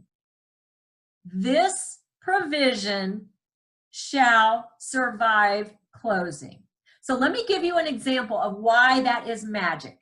Let's say buyer and the seller negotiate for a home warranty. The seller agrees to buy a 1-year home warranty not to exceed $600 for the buyer at closing. Well, you get to closing and the cost of that home warranty isn't on the closing statement. You agents don't even see it. You don't even think about it. A week later, the buyer's agent calls up the listing agent and says, oh my gosh, a funny thing happened. You know what? We completely forgot to order that home warranty. So I need for you to go ahead and call that in and have your seller pay for the home warranty for my buyer. And the listing agent says, no, no, no, so sad, too bad. Guess what? That does not survive closing. And the buyer's agent says, no, no, no, so sad, too bad. I took Dana's class and I used the magic phrase, this provision shall survive closing. So the seller is obligated to pay for that home warranty even though we have closed. That's why it's magic. So anytime you guys are negotiating for things like a home warranty, repair issues, anything like that, use that magic phrase, this provision shall survive closing. That maintains that party's obligation to perform even after you close. All right. I might have some questions on that. So Ming and Heidi, if you guys will text me, that would be awesome. I'm going to move on until I get those questions. All right, binding contract, again, the definition is the same. They just use a different term. In the GAR contract, it uses the term binding agreement. In the RE forms contract, it uses the term accepted contract. But in essence, that has the same definition. And basically, it's when both parties have agreed to terms and both parties have notice of terms. And here's where it is defined. Let me see where it is. C4F. All right, I got to change that. Binding agreement date. Let me see where it is here. Basically, it's notice of acceptance, 12.9.1. Here it is. Accepted contract shall mean acceptance of the contract pursuant to do so prior to being revoked without modification, and acceptance is communicated to the party making the offer. Basically, it's notice of acceptance is what binding agreement is. Again, same definition, just different terms. All right, here's we've already talked about. Days means calendar days. GAR uses the term business days to mean Monday through Friday except federal holidays. GAR banking days, Monday through Friday except federal holidays. You guys, I want you to think about the contracts, both of them, as a set of instructions. If you have a question about what something means or what the parties are supposed to do, the first thing I encourage you to do is go back and look at the contract and see if you can find the instructions in the contract. For example, that question about what does days mean? Well, it is defined in the contract. All right, now let me talk. We're going to finish up these and then I promise we'll take a break. Wire fraud and cyber fraud, they both address it. The difference is there is a difference in the financial liability. Do we need to put it on it? Is everything in a special stipulation? So everything in a special stipulation added that phrase. Do you need to put it on an amendment? Basically, whatever you are negotiating for, if you are on an amendment, or sometimes you're negotiating for repair items or the home warranty, usually that gets negotiated in a special stipulation. So you would write out the special stipulation, get it from the GAR library or the RE forms library that says, at closing, seller to pay for a one-year home warranty by such and such company, not to exceed X amount of dollars, to be ordered by so-and-so. This provision shall survive closing. So you add that magic phrase as the tail end of whatever you're writing as your special stip or in your amendment. So I hope that answered that question. Okay, cyber fraud. Let's look here in GAR. Again, this is addressed in both GAR and RE forms because it's a huge issue in our industry. Here's the warning for cyber fraud to the buyer and the seller. Now, in the GAR contract, it states, well, let me go back here. Yeah, it's the same thing. In the, again, it talks about wire fraud, paragraph 8. Let me go back up here. 8.5. I can't specifically find the wire fraud. Okay, I apologize. But anyway, they both talk about cyber fraud. In the GAR contract, it has a limit on the broker's liability. So it talks about that with respect to two things. Number one, if there's any liability, it says limit on buyer and seller acknowledge that the broker shall under no circumstance have any liability greater than the amount of the real estate commission paid hereunder. If there was no real estate commission paid, in other words, if it terminated and didn't close, The liability for the broker is not to exceed $100. With respect to cyber fraud, notwithstanding the above, the broker shall have no liability in excess of $100 for any loss of funds as to the result of cyber fraud. This was new in 2020, has not been tested in the courts, so I'm not sure about that. In the RE forms contract, it doesn't specify the actual dollar amount regarding any liability. Now, I will tell you guys, you are not protected if you actually do commit fraud or misrepresentation, regardless of the contract.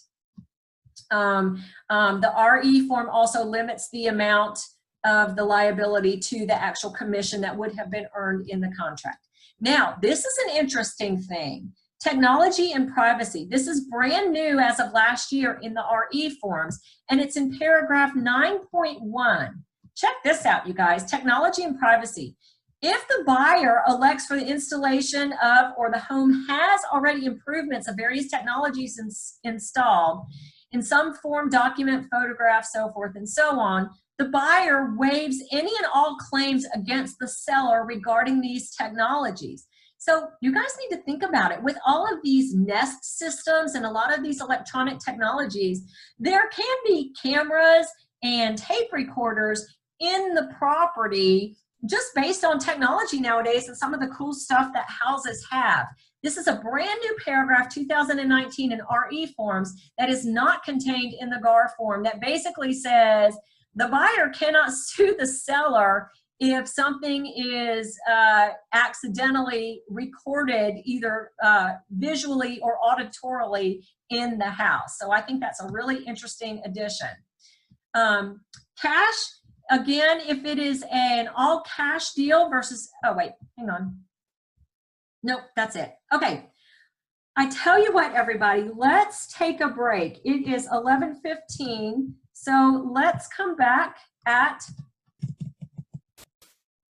11:30 a.m. and we will resume. Don't turn off your computers. If you do, I think you have to log back in to get back in the virtual, but we're going to take a break. Be back at 11:30 and then we will knock out the rest in an hour. I'm going to stop the share now and we'll see you guys at 11:30. I'm going to stay on and answer any questions.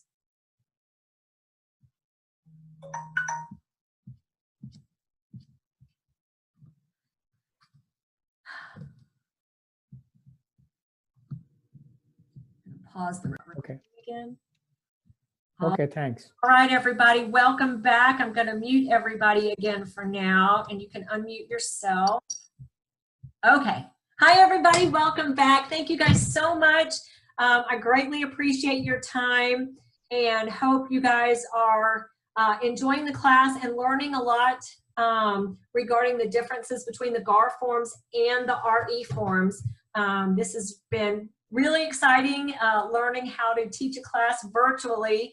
And just so you guys know, we will continue on with this format because we have the ability to really reach out to so many more people. So we're really excited about that. We'll iron out some of the kinks, and I appreciate everybody's patience. I just want to answer a couple more questions. Again, with respect to the GAR versus the RE forms, couple things. In order to use the GAR form, you have to pay GAR, Georgia Association of Realtors, in some way or another to have the licensing agreement to use their form for a year. Now, you can either pay them if you belong to a local board of realtors. Part of your dues money also goes to the Georgia Association of Realtors, and so you get access to the forms at no additional cost.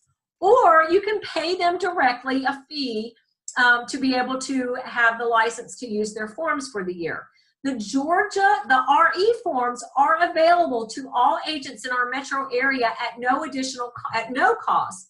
Wherever you access your forms, if you access them through RDocs, Remind Docs, or Transaction Desk through Georgia MLS, you will have a folder that has access to the RE forms. So a couple questions. If you are an agent and you represent a seller and you receive an offer, regardless of what form it's on. If it's on a GAR contract, if it's on an RE form contract, if it's on a HUD contract, new construction, attorney written contract, per license law, you must present all offers, period, end of story. Now, a seller can make a counter offer, but you as the agent, if you are in receipt of an offer, even if it's written on, you know, a yellow pad notebook paper, you must present all offers. So that's number one. Now, the question comes in two things, mixy-matchy of forms and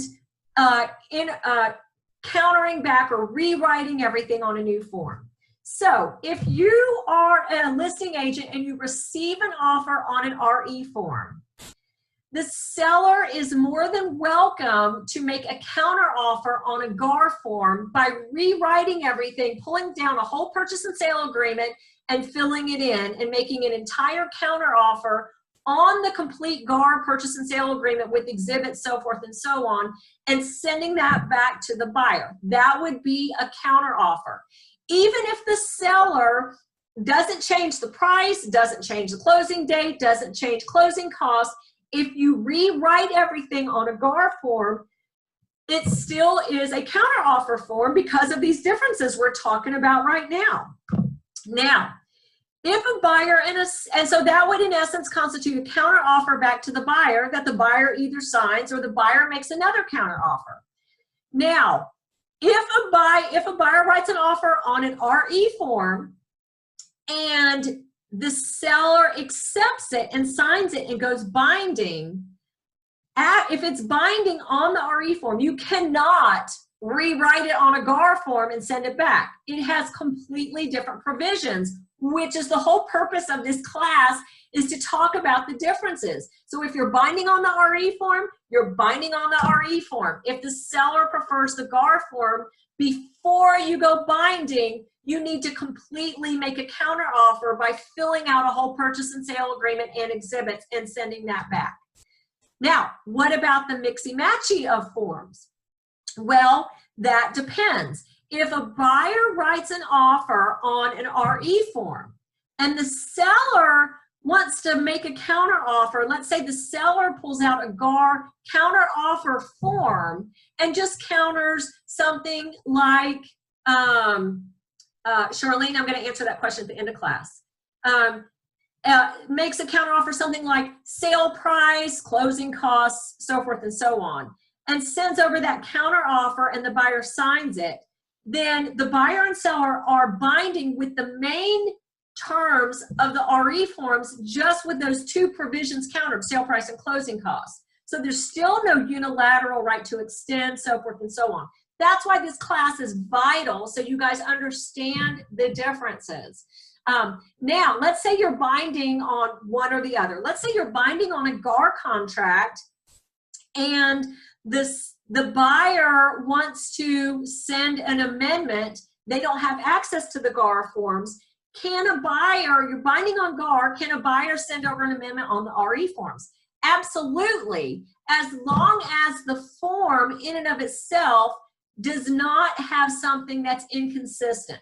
For another example, let's say you're binding on the RE forms purchase and sale agreement, and then there is going to be a delay in closing. Well, the GAR amendment to delay the closing has a provision on there regarding the 8-day unilateral extension. Well, that's not part of the terms of the RE forms. So you can mixy-matchy forms as long as a provision is consistent with the form that it is with the form. So I hope that answered that question. Another question, the magic phrase, this provision shall survive closing. Do you write it after every special stipulation? It depends on what the special stipulation is, if it's something that needs to survive. So you can either write it, Kelly, after every special stip, or if you're doing like 5 special stips, you can write special stipulation number 6. All of the above special stipulations shall survive closing. You could do it that way. All right, why the two different forms? I'm going to make a brief answer to that question without getting political, but it all has to do with money. When the market tanked in 2008, there were still, every agent was using the GAR contract forms because they were available to every agent, but there were a lot of agents that did not belong to a board. So GAR was getting no compensation, no money, they weren't getting any dues money, but everybody was still using the GAR forms. So GAR said, look, we don't mind y'all using our forms, but you've got to pay us for it. Either pay us in dues money by joining a board, or you need to pay us directly for it. Well, there were a lot of brokers that didn't belong to a board and their agents didn't belong to a board. And they're like, we've got to find some way to provide a purchase and sale agreement for our agents other than GAR. So that was what created the birth of the RE forms. They were actually born in 2012, greatly revised in 2014-15, and then 2019 underwent another huge revision. While dealing with specific questions from realtors to assist GAR committee needs to be corrected. If you do have any suggestions for the GAR, if you are a member of GAR, you can go on their website. There is a GAR Forms Committee. Christina Chow is the legal director of the GAR Forms Committee, and there's a legal helpline if you have legal questions. And you can contact GAR directly regarding their Forms Committee when they meet and suggestions about changes. Hi, can you hear me? Hold more legal weight than the other. This is a funny question to me. GAR always says, Georgia Association of Realtors always says, their forms have been proven in court. To me, I think that's a ridiculous phrase or hilarious. If they've been proven in court, that means there have been a lot of lawsuits against the forms. So, you know, any contract is proven in court or disproven in court depending on a lawsuit and a judge. And the fact that GAR has changed their contracts every year indicates to me that there are a lot of lawsuits over the GAR forms. So no, one does not hold more weight legally over the other. But that's a great question. GAR likes to justify that theirs does, but I just think it's funny. All right, you guys, you ready to go on with the last part of the class? Alan, are you there? Can you send, well, let me do a poll. Okay, we have to do a course evaluation. So Alan is going to send out as a PDF or as a document in the chat, a course evaluation. If you have the opportunity to please fill it out and email it back to Heidi. Still love me, Heidi. But I'm going to do a poll too. Hang on, please email course eval to douglasville@eagentweb.com. Ah, shoot. All right, hang on. All right, and then I'm going to do a poll. The poll is basically the course evaluation, hopefully, and we shall see how this goes. All right. So you got, do you see the poll, Ming or Heidi? Yes, I see it. Okay. If you guys have a chance to fill out that poll, I'm going to leave it open for a little while as we continue on with the class. You guys ready to continue on? All right. So let me go back to sharing my screen.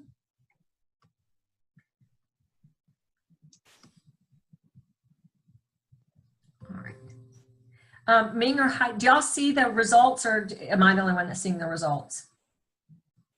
I don't see them. You don't see the results? You didn't have No. to share that, Dana. It's one of the things that as a host you can share. Okay, cool. I don't want to share it. Well, I could share it, but cool. That's going to make it easier to not share it. Awesome. All right, everybody. We are going to thank you, Alan. Learning a lot. Okay, guys, I'm going to go back to the handouts. You guys ready? All right. Moving along, let's talk about the loan contingencies. All right, are you ready to go?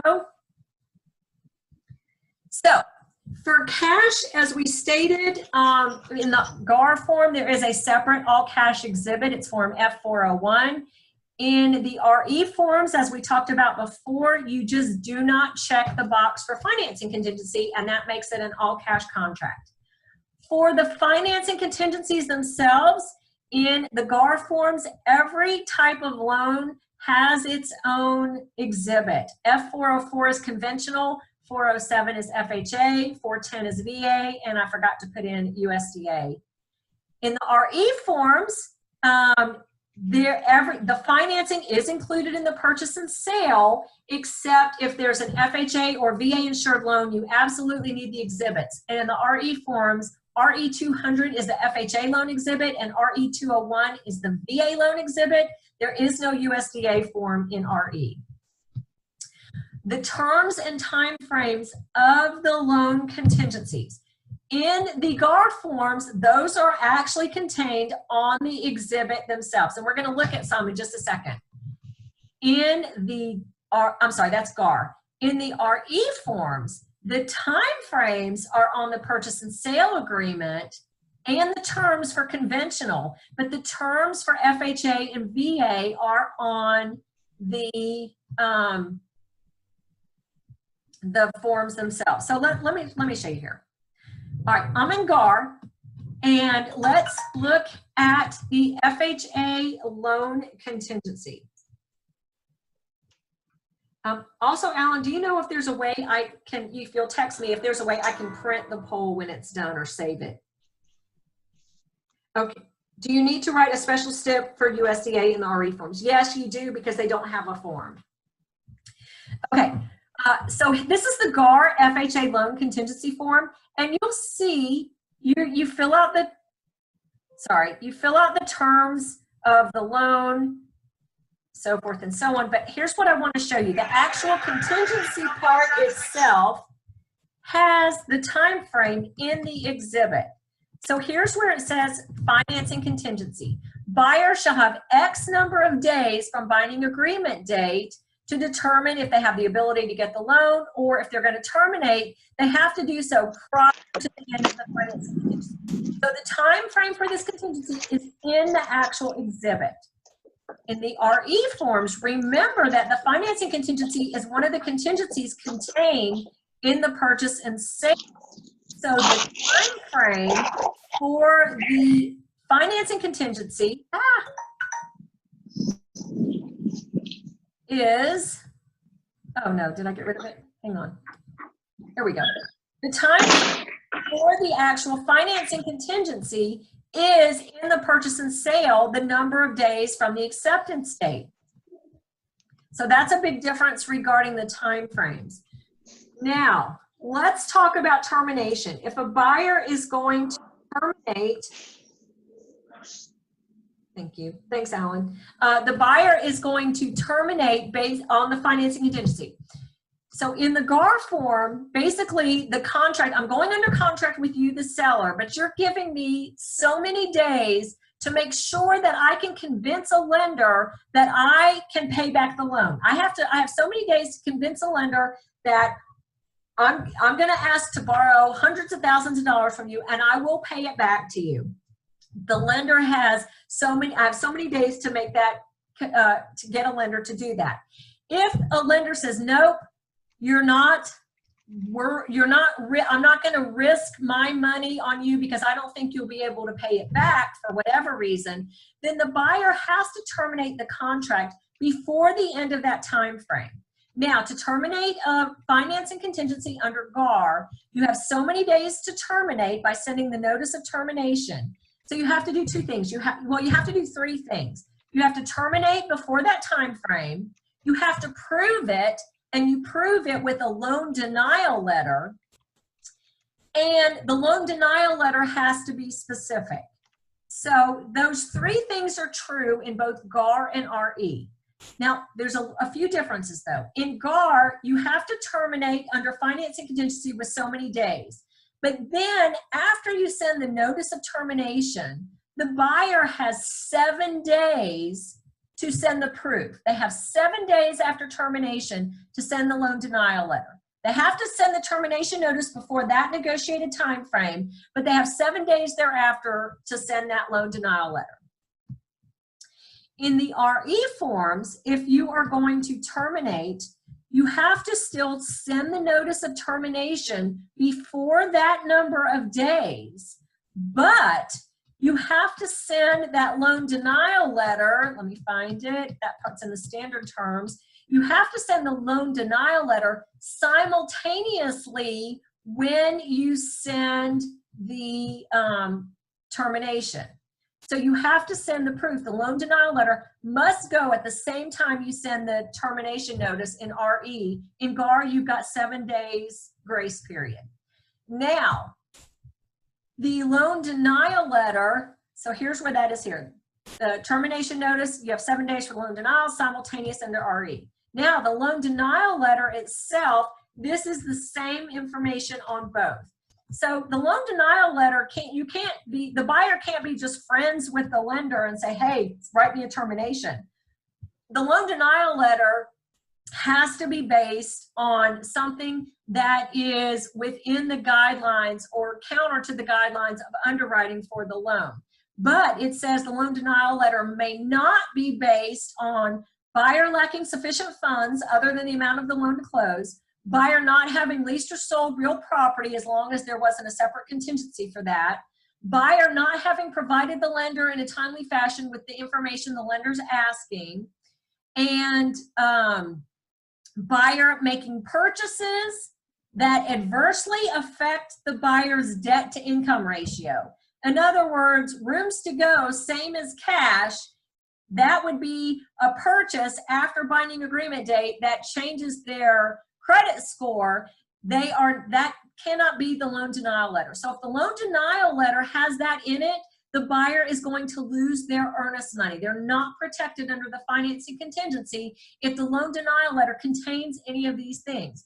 So buyer lacking sufficient funds other than the amount of loan to close. That means if a buyer is getting down payment assistance funds and you did not make this contract contingent upon the buyer getting down payment money, and the buyer doesn't get that, they're still going to terminate, but they're also going to lose their earnest money. Now, in the RE form, same thing. The loan denial letter, so the financing contingency is waived if the loan denial letter is based on, it's the same things. Buyer lacking sufficient funds for down payment and closing costs, loan application not timely submitted, failure to buy current home, or buyer's conduct after acceptance date but prior to expiration. So those are a couple of the differences there.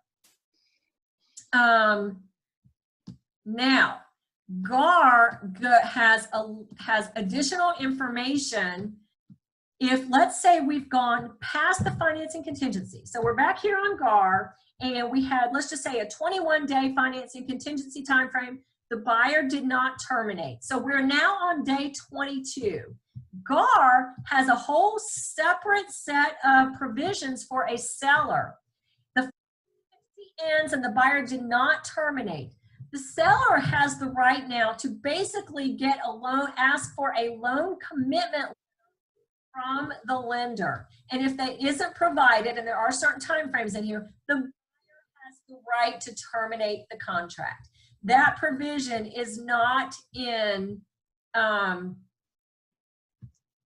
the right to request evidence ability of close. That's just a GAR provision.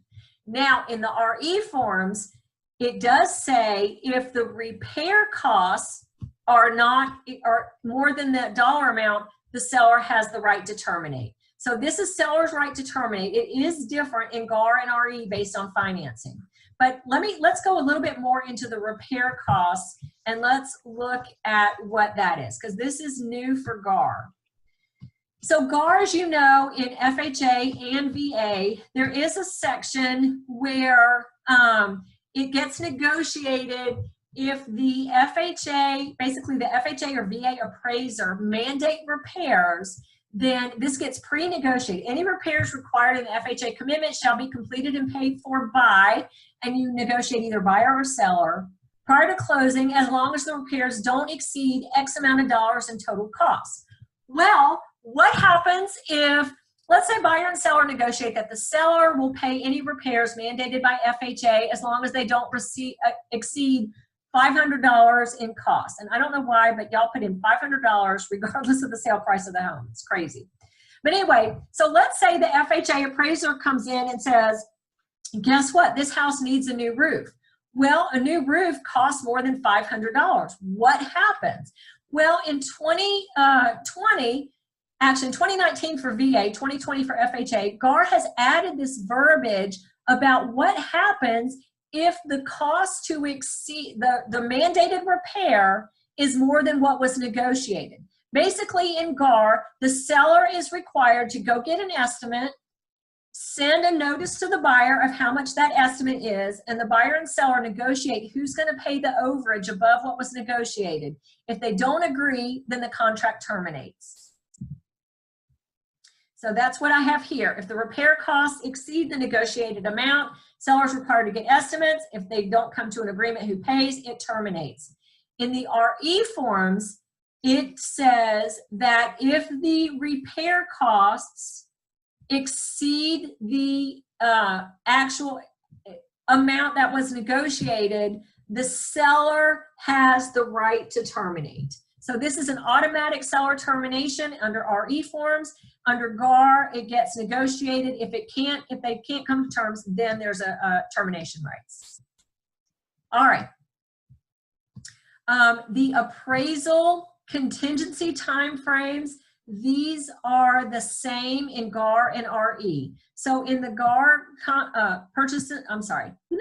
in the GAR conventional loan contingency, you fill in the time frame for the appraisal. In the RE forms, again, that's back under that appraisal contingency, the time frame for conventional loan.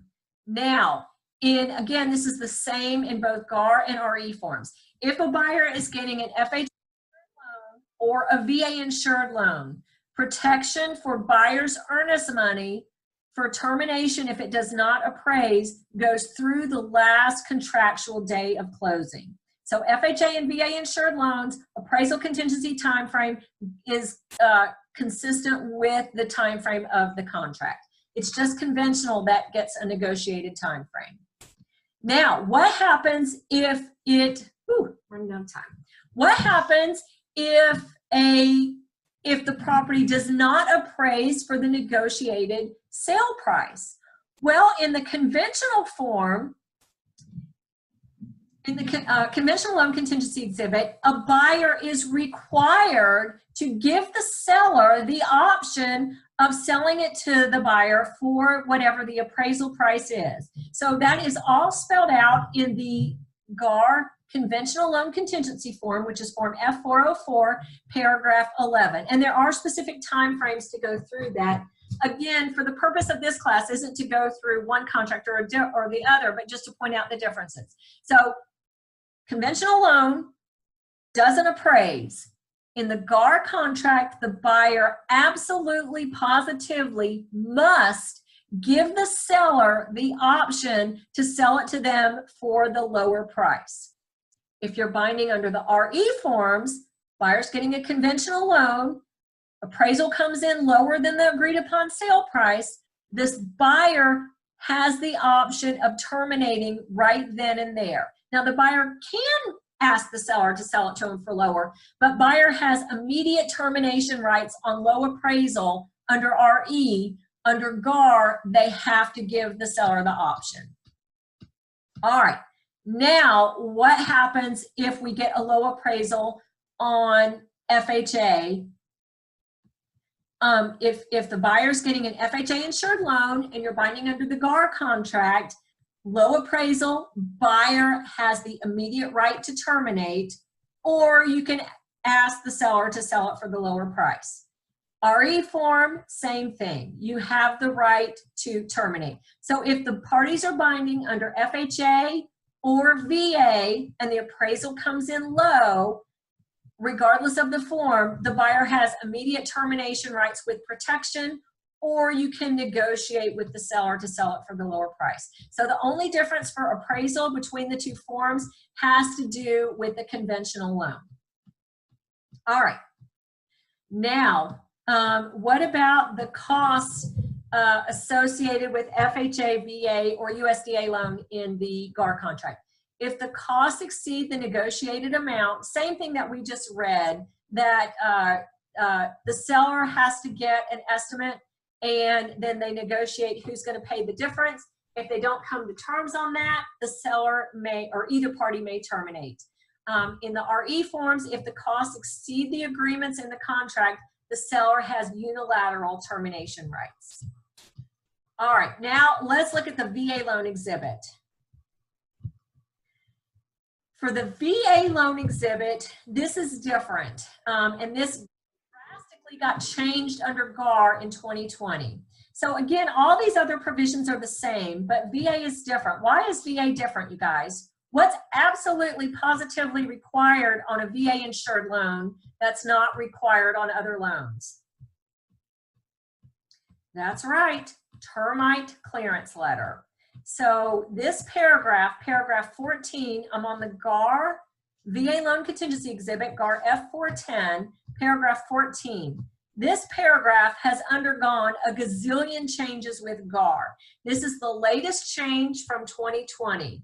And in 2020, it says basically that the VA, there are certain rules and regulations of the VA where that the buyer needs to check with the VA lender.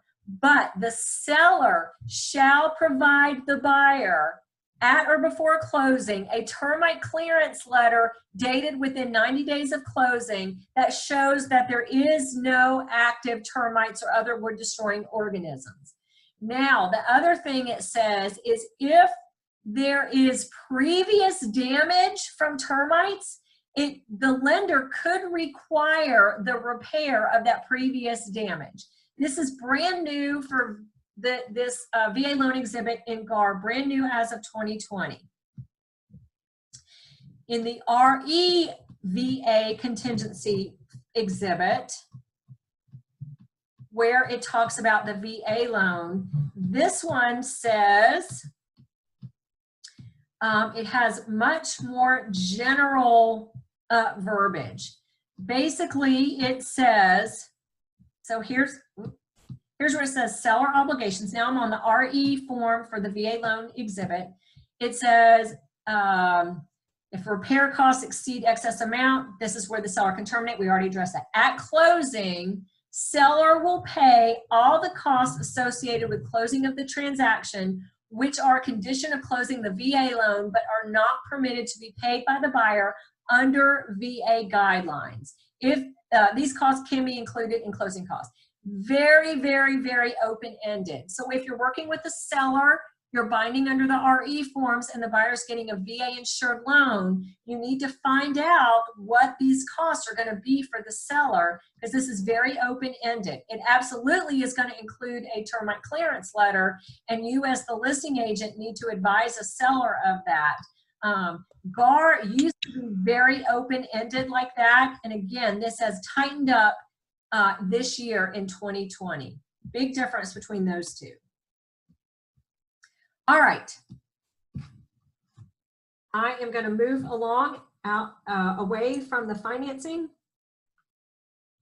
And let's talk about the seller's disclosure forms. Another huge, huge difference between the two forms. So this is the GAR seller's disclosure form. Hang on, give me a question. What do you do? Okay. Just the poll, I'm getting questions about the poll. The poll, in essence, is the course evaluation that we need for GREC. I am hoping that I have access to it. So I'm trying to figure that part out. If you'll be so kind as to answer the poll, that would be great. Must a buyer submit low appraisal to the seller if you're trying to reduce the price? Yes, that's contained in the actual exhibits. That verbiage is spelled out. If a buyer gets a low appraisal and you are asking the seller to sell the buyer the house at the appraisal price, you must provide proof with a copy of the appraisal. And that is spelled out in those forms. Okay, let me see if I can get the poll. Okay, I I think I might be able to print the poll, so I don't know. Okay, don't worry about that part. Okay, seller's disclosure form. In the GAR form, they eliminated that don't know option. In the RE form, it does have an unknown option. Also in the GAR form, it doesn't have anything for a year a system was, anything having to do with a year for the installation of a system except for HVAC. Perfect, thank you, Ming. But in the RE seller's disclosure form, it does have a year systems were installed and anything about material defect.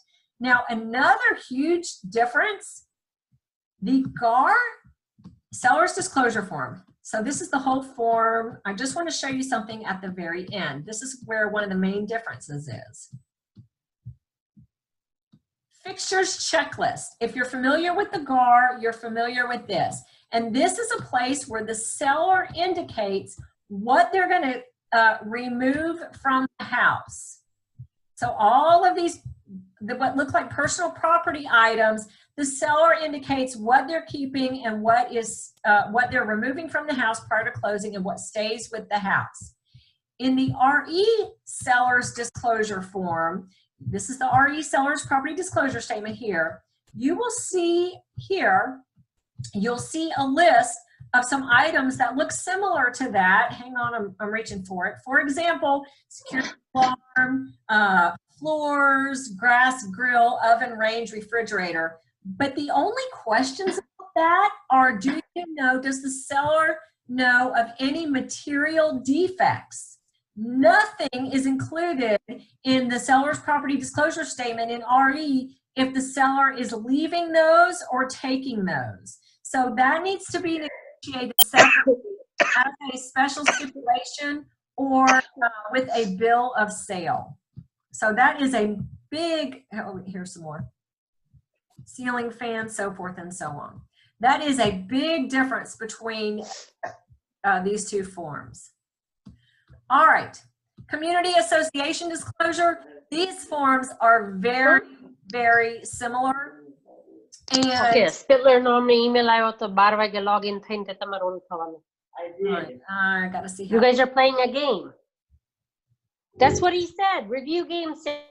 Okay, I just muted everybody. So, okay, everybody. Community association disclosure, community association fees, HOA fees, and management company fees are a huge deal.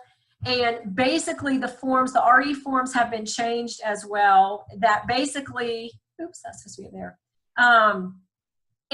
The seller is required to disclose whatever fees are associated with an HOA, with transferring into an HOA, initiation fees, transfer fees, special assessment, so forth and so on. And in both the community association disclosure exhibit in GAR and RE, the seller is required to disclose these fees. And if the seller does not disclose these fees or does not disclose any increases in those fees, then at closing, the seller is obligated to pay those fees. That's in both. All right, whew, moving along. We're getting there, you guys, we're almost there. Amendment during due diligence, buyer's right to terminate. Now, this form for GAR got changed in June of 2019, but there are some major differences between these two forms. So basically, buyer and a seller are binding with a due diligence period. And during that due diligence period, the buyer has, let's just say they have some independent home inspections done. And the buyer is trying to decide if they're going to terminate the contract or go through with the contract. In helping them to make that determination if they're going to terminate or stay in the contract, they found some repair issues, and the buyer says, you know what, Mr. and Mrs. Seller, I have some things that I found with the property. I'm curious if you'll fix these things or address these issues or not. And so they proposed this amendment called the Amendment to Address Concerns with the Property. That's what it's called in GAR. In the RE forms, it's called Amendment During Buyer's Right to Terminate Period. Same concept that we're talking about. Now, in the GAR form, I'm going to skip down here for a minute. it has this shall or shall not verbiage. But in the GAR form, we're under GAR, it says basically if the seller and if the seller agree, so the buyer says, okay, Mr. and Mrs. Seller, I want you to fix A, B, C, D, E. If the seller signs it and agrees to all this stuff, then they have the option to terminate the due diligence period. So this says, in consideration of the seller agreeing to address certain concerns, all parties agree that if this amendment is signed by the buyer and seller and delivered, the remainder of the buyer's due diligence period shall or shall not terminate. So let's say buyer and seller went under contract 10-day due diligence period. Buyer has an inspection done, proposes this amendment on day 3. The seller agrees. That ends the due diligence period right then and there upon signature if they mark shall. So that's what that is. In the RE form, you also see a shall or shall not, but it's vastly different. This says this amendment shall or shall not act as unilateral notice of termination of the whole contract if it is not signed by the seller and sent back to the buyer prior to the end of the buyer's due diligence period. So in this situation, let's say you're representing a buyer and your communication with the listing agent or the seller is a bit sketchy. They're not getting back in touch with you at all. And let's say it's a make it or break it issue. In other words, it needs a new roof. It needs a new foundation. This is something that a buyer absolutely needs the seller to do, or they can't go through with the contract. They don't have the money. They're not going to buy the house unless the seller, for example, puts on a new roof. In that situation, the buyer would mark shall, because that means if the buyer does, we're coming to the end of our due diligence period. I have no idea if the seller is going to do it or not, but I cannot purchase this house if they don't. Then I'm going to mark that if we don't hear back from the seller before the end of due diligence, this will terminate the contract and protect the buyer's earnest money. Vastly different than ending the due diligence period. So that's what that verbiage is. Now, let me show you one thing that changed in 2019 and the GAR amendment to address concerns. Basically, you guys, this is an amendment, and basically what this says is this verbiage puts a time limit on this amendment. This is the only amendment that has a time limit built in. And what it says is this amendment is intended to set forth the agreement of the parties relative to concerns raised by the buyer during due diligence period. If this amendment does not become effective, now how does it become effective?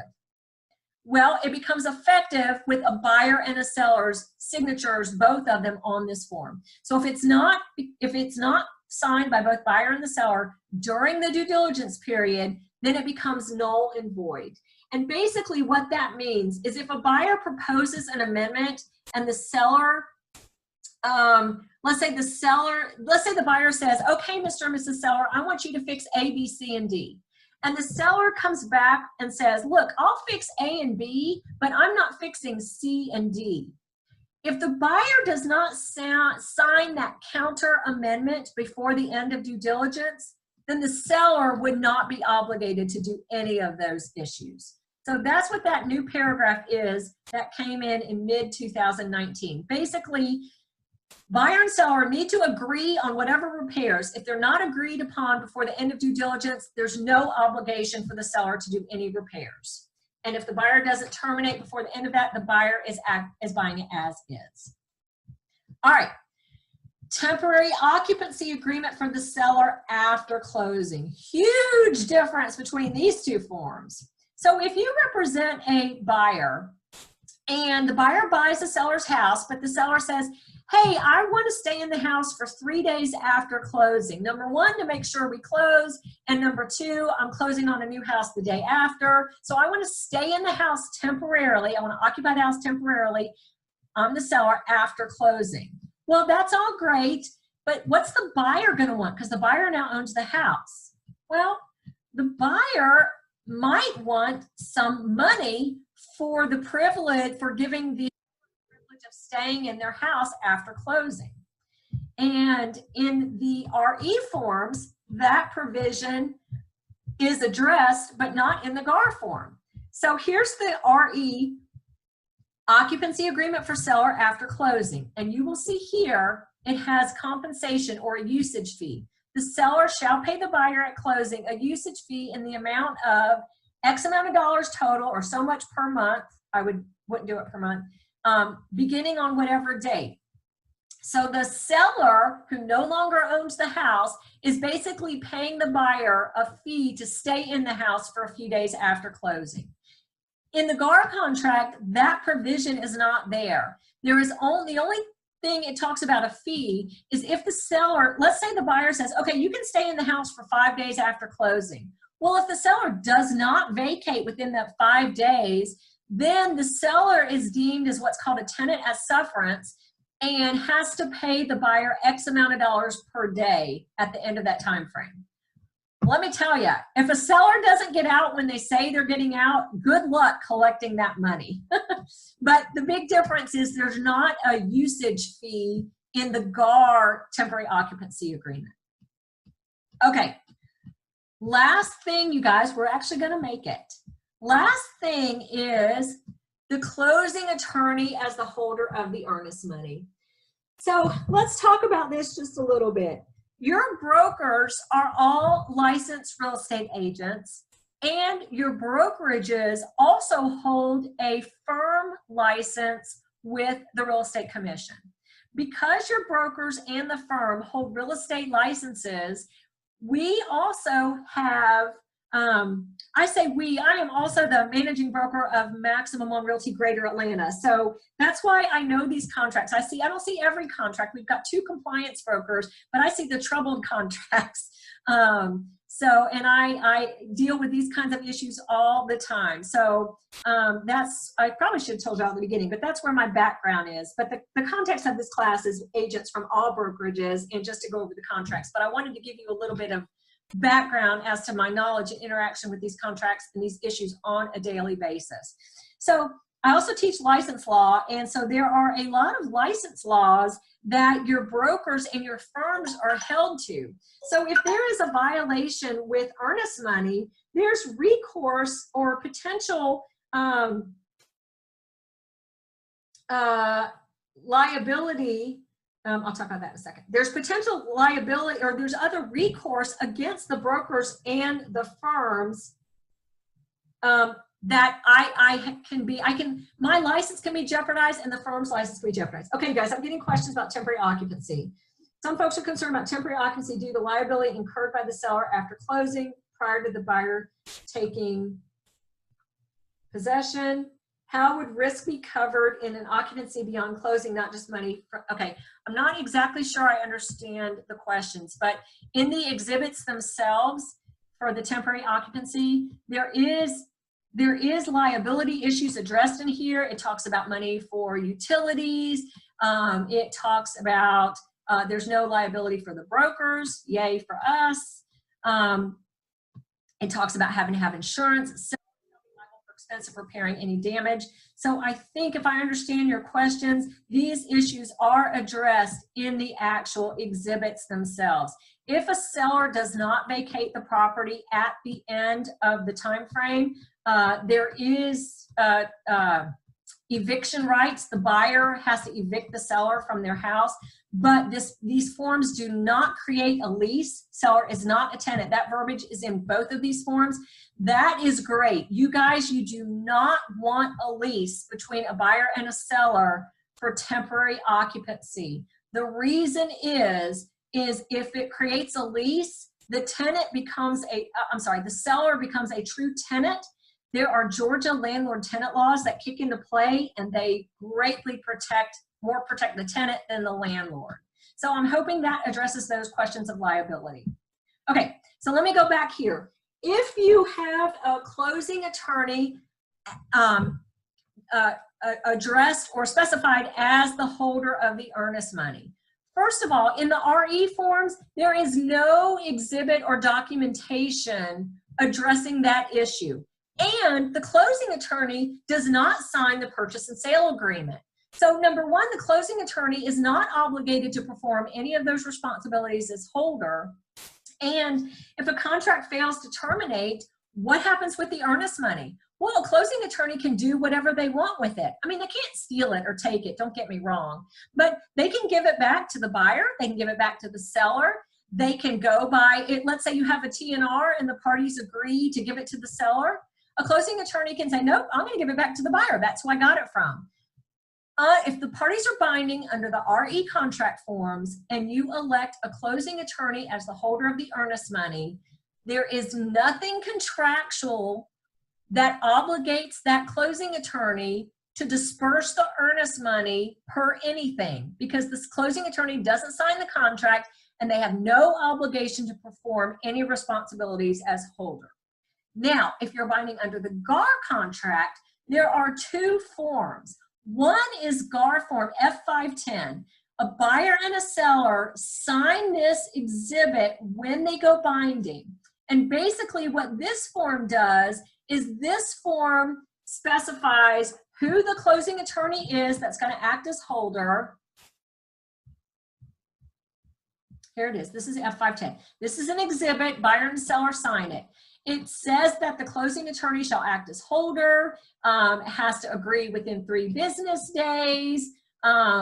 Earnest money, if you guys elect a closing attorney, binding under GAR, elect a closing attorney as holder of earnest money, regardless of what was on the purchase and sale, this is an exhibit, so it supersedes the purchase and sale, the earnest money must be sent to the closing attorney as a wire or ACH.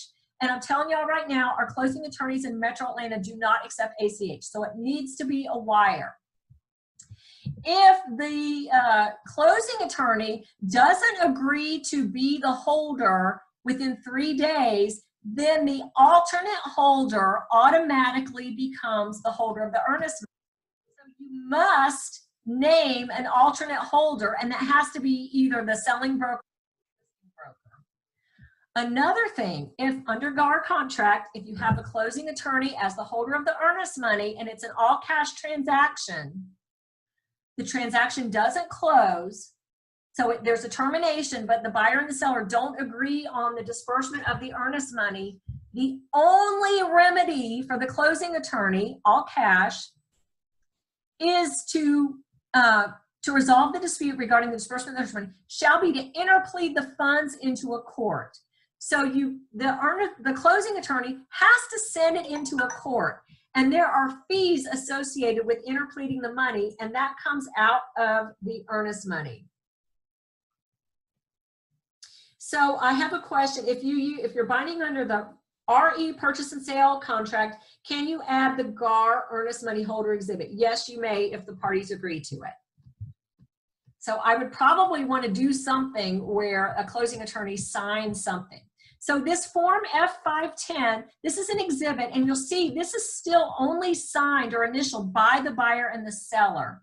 Then there is a separate form, this is the F511, and this says agreement of closing attorney to serve as holder of the earnest money. This is only signed by the closing attorney. So this is the form that has to be signed within 3 days of binding agreement date, or the other alternate holder becomes the holder of the earnest money. So again, that is a huge, excuse me, a huge difference. If you have a closing attorney holding the earnest money, nothing in GAR, I'm sorry, nothing in RE. In GAR, there are forms. Please, please, please make sure you take a look and understand what these forms are. Okay, now this was a question that came up, and this is the last question on this table. The contract is designed to protect whom? Who is the GAR contract designed to protect? Who is the RE forms contract designed to protect? Guess what?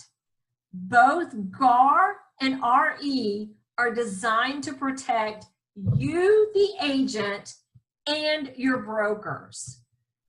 There is a lot of license law verbiage that is pre-printed in both contracts to keep you guys in compliance with license law.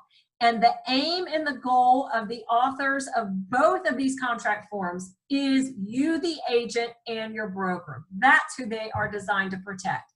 Now, sometimes we get the question, well, sometimes they're slanted a little bit towards a buyer, sometimes slanted a little bit towards a seller. That changes a little bit, but in essence, they are designed to protect the agents. At the end of this handout, I have just a few general differences that, again, we've discussed in depth throughout this class, the main differences, and then I have some general contract reminders that a legal description is required, parties need to get a copy of everything they signed. Please make sure your closing attorneys and lenders also get copies. No blanks. Don't use to be determined. You need to make decisions or change something with an amendment. If a contract is subject to financing, all the terms of the financing must be completed. That's a license law issue, regardless of who the holder of the earnest money is. I don't care if it's your broker. I don't care if it's the co-op broker. I don't care if it's an attorney. You as the agent, you must follow up with that holder. Did you get the money? Did you deposit the money? Did you get the money? Did you deposit the money? Did you get the money? Did you deposit the money?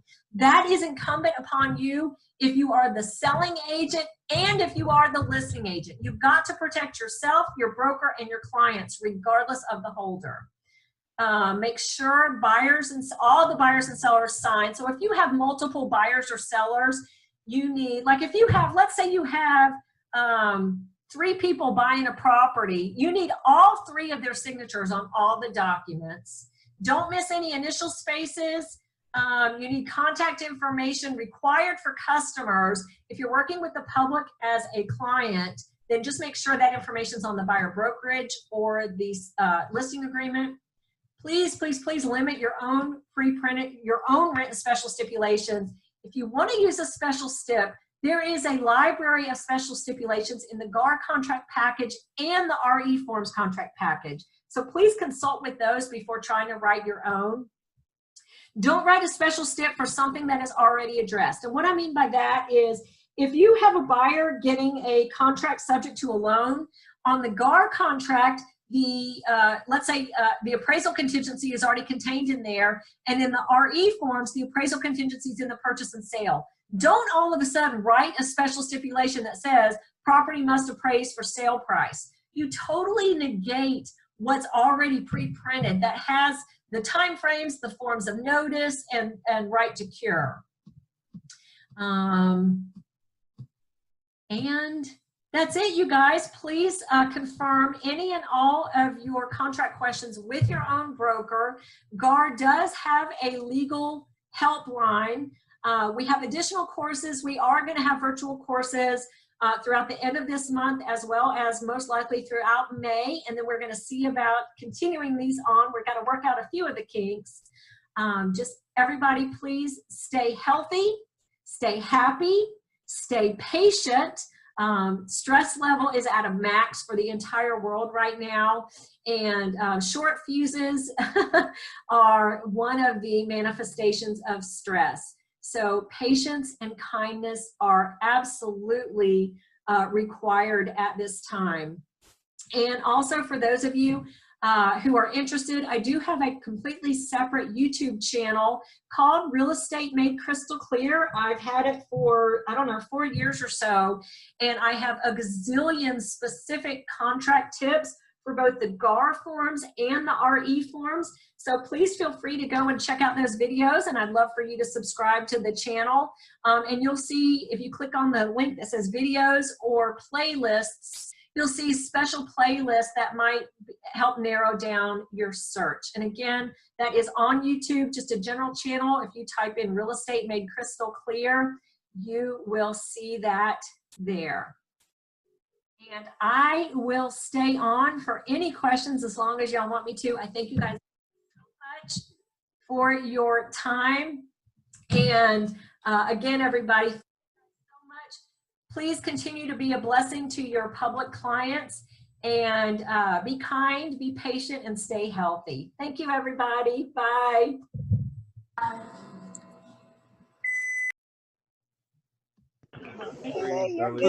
Lily.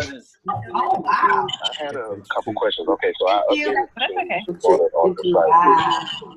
I also I just muted everybody, so unmute yourself if you have a question. I have a question. Okay? Oh, thank you for hearing me. Just have a quick question. Do you know that page where an agent check off an exhibit that is supposed to be attached to the contract?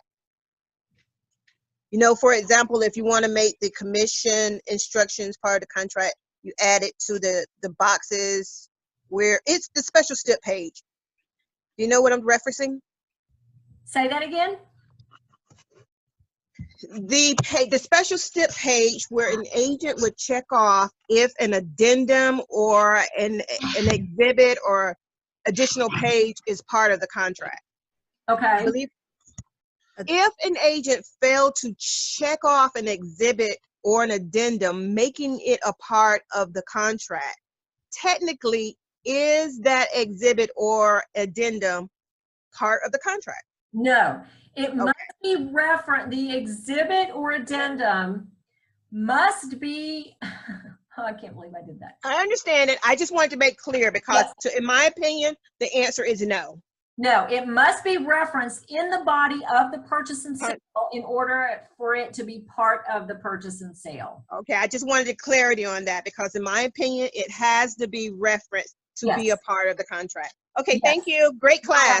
Yeah, really quick too. If you want to add exhibit come with a purchase and sale, and the addendum is after the contract. So if you want to add a seller disclosure after the purchase and sale has completed, you will have to do an amendment and reference that seller disclosure as part of that contract. So just because you left it off the first time does not mean you can't add it back on. Correct. Okay, thank you for the clarity. I have a question. Okay. My question is pertaining to the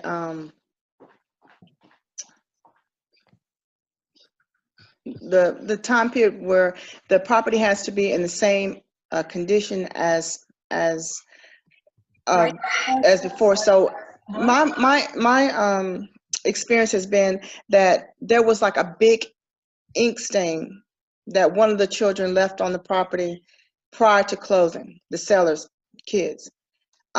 Is that seller obligated to replace that portion of the carpet? How much should the damages be before they're responsible to have them repaired or redone or whatever? So that is an extremely complicated question. There are a lot of provisions in the contract. For example, seller to have utilities on. Well, if the seller doesn't do that, does that the right to sue them over that? And the purchase and sale agreements reference default, and the only remedy for default is liquidated damage or specific performance. So there's not a cut and dried answer to that. The answer would be, you know, and it has all this stuff in there, but in essence, it would be up to, if a buyer and a seller could not, let's say a carpet, an ink stain on the carpet. Well, that's not substantially the same condition. Well, I don't know. Is that considered substantially?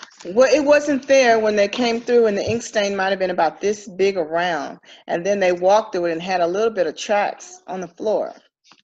So that's probably not substantially the same condition, but in the purchase and sale agreements, there aren't necessarily termination rights or remedy rights for things like that. So if hopefully a buyer and a seller could work out between themselves, negotiating before closing on how to address that issue. For example, seller to pay carpet cleaner, you know, X amount of dollars at closing, or X amount of dollars to replace the carpet. I don't know, but it's not an easy answer to, not an easy question to answer.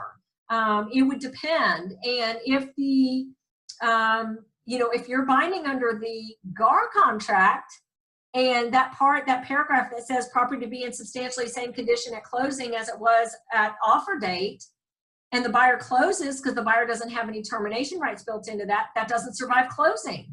So the buyer said, well, I'm going to sue you after closing. Well, on what grounds? That doesn't survive closing. In the RE forms, it would survive. That provision might survive closing. You hope, you don't want it to go to court because the court costs end up being more than fixing the issue a lot of times in general. So again, you hope to, you know, sometimes accidents happen. Sometimes movers scratch hardwood floors and things like that. You try to prevail upon the buyer and the seller to come to terms and agree to do the right thing prior to closing. After closing, in essence, it turns into a legal issue where the buyer and the seller need to consult with an attorney regarding how to proceed. Okay, thank you. You're welcome.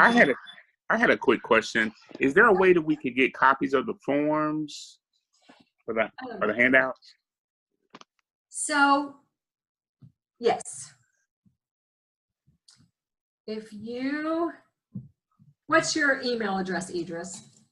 It's Landis. Yes, ma'am. No, you're cool. You're cool. It's Landis, Landis. Okay. Stevens, Stephens. Okay. Then there's a dot. SDG, like Sam David Good, @gmail.com. All right, and probably what I'm going to do is we have everybody's email addresses. I'm probably going to re-email out all the handouts. And wonderful class. You did an excellent job. Thank you, Landis. I appreciate your time. Say hi. All right, I have blood. You too. Be safe now. Yes, sir. Anybody else have any questions? Okay, I think I'm seeing a lot of requests for the forms, so I'm going to, I think I'm going to get everybody's email address and resend them by email again. Okay.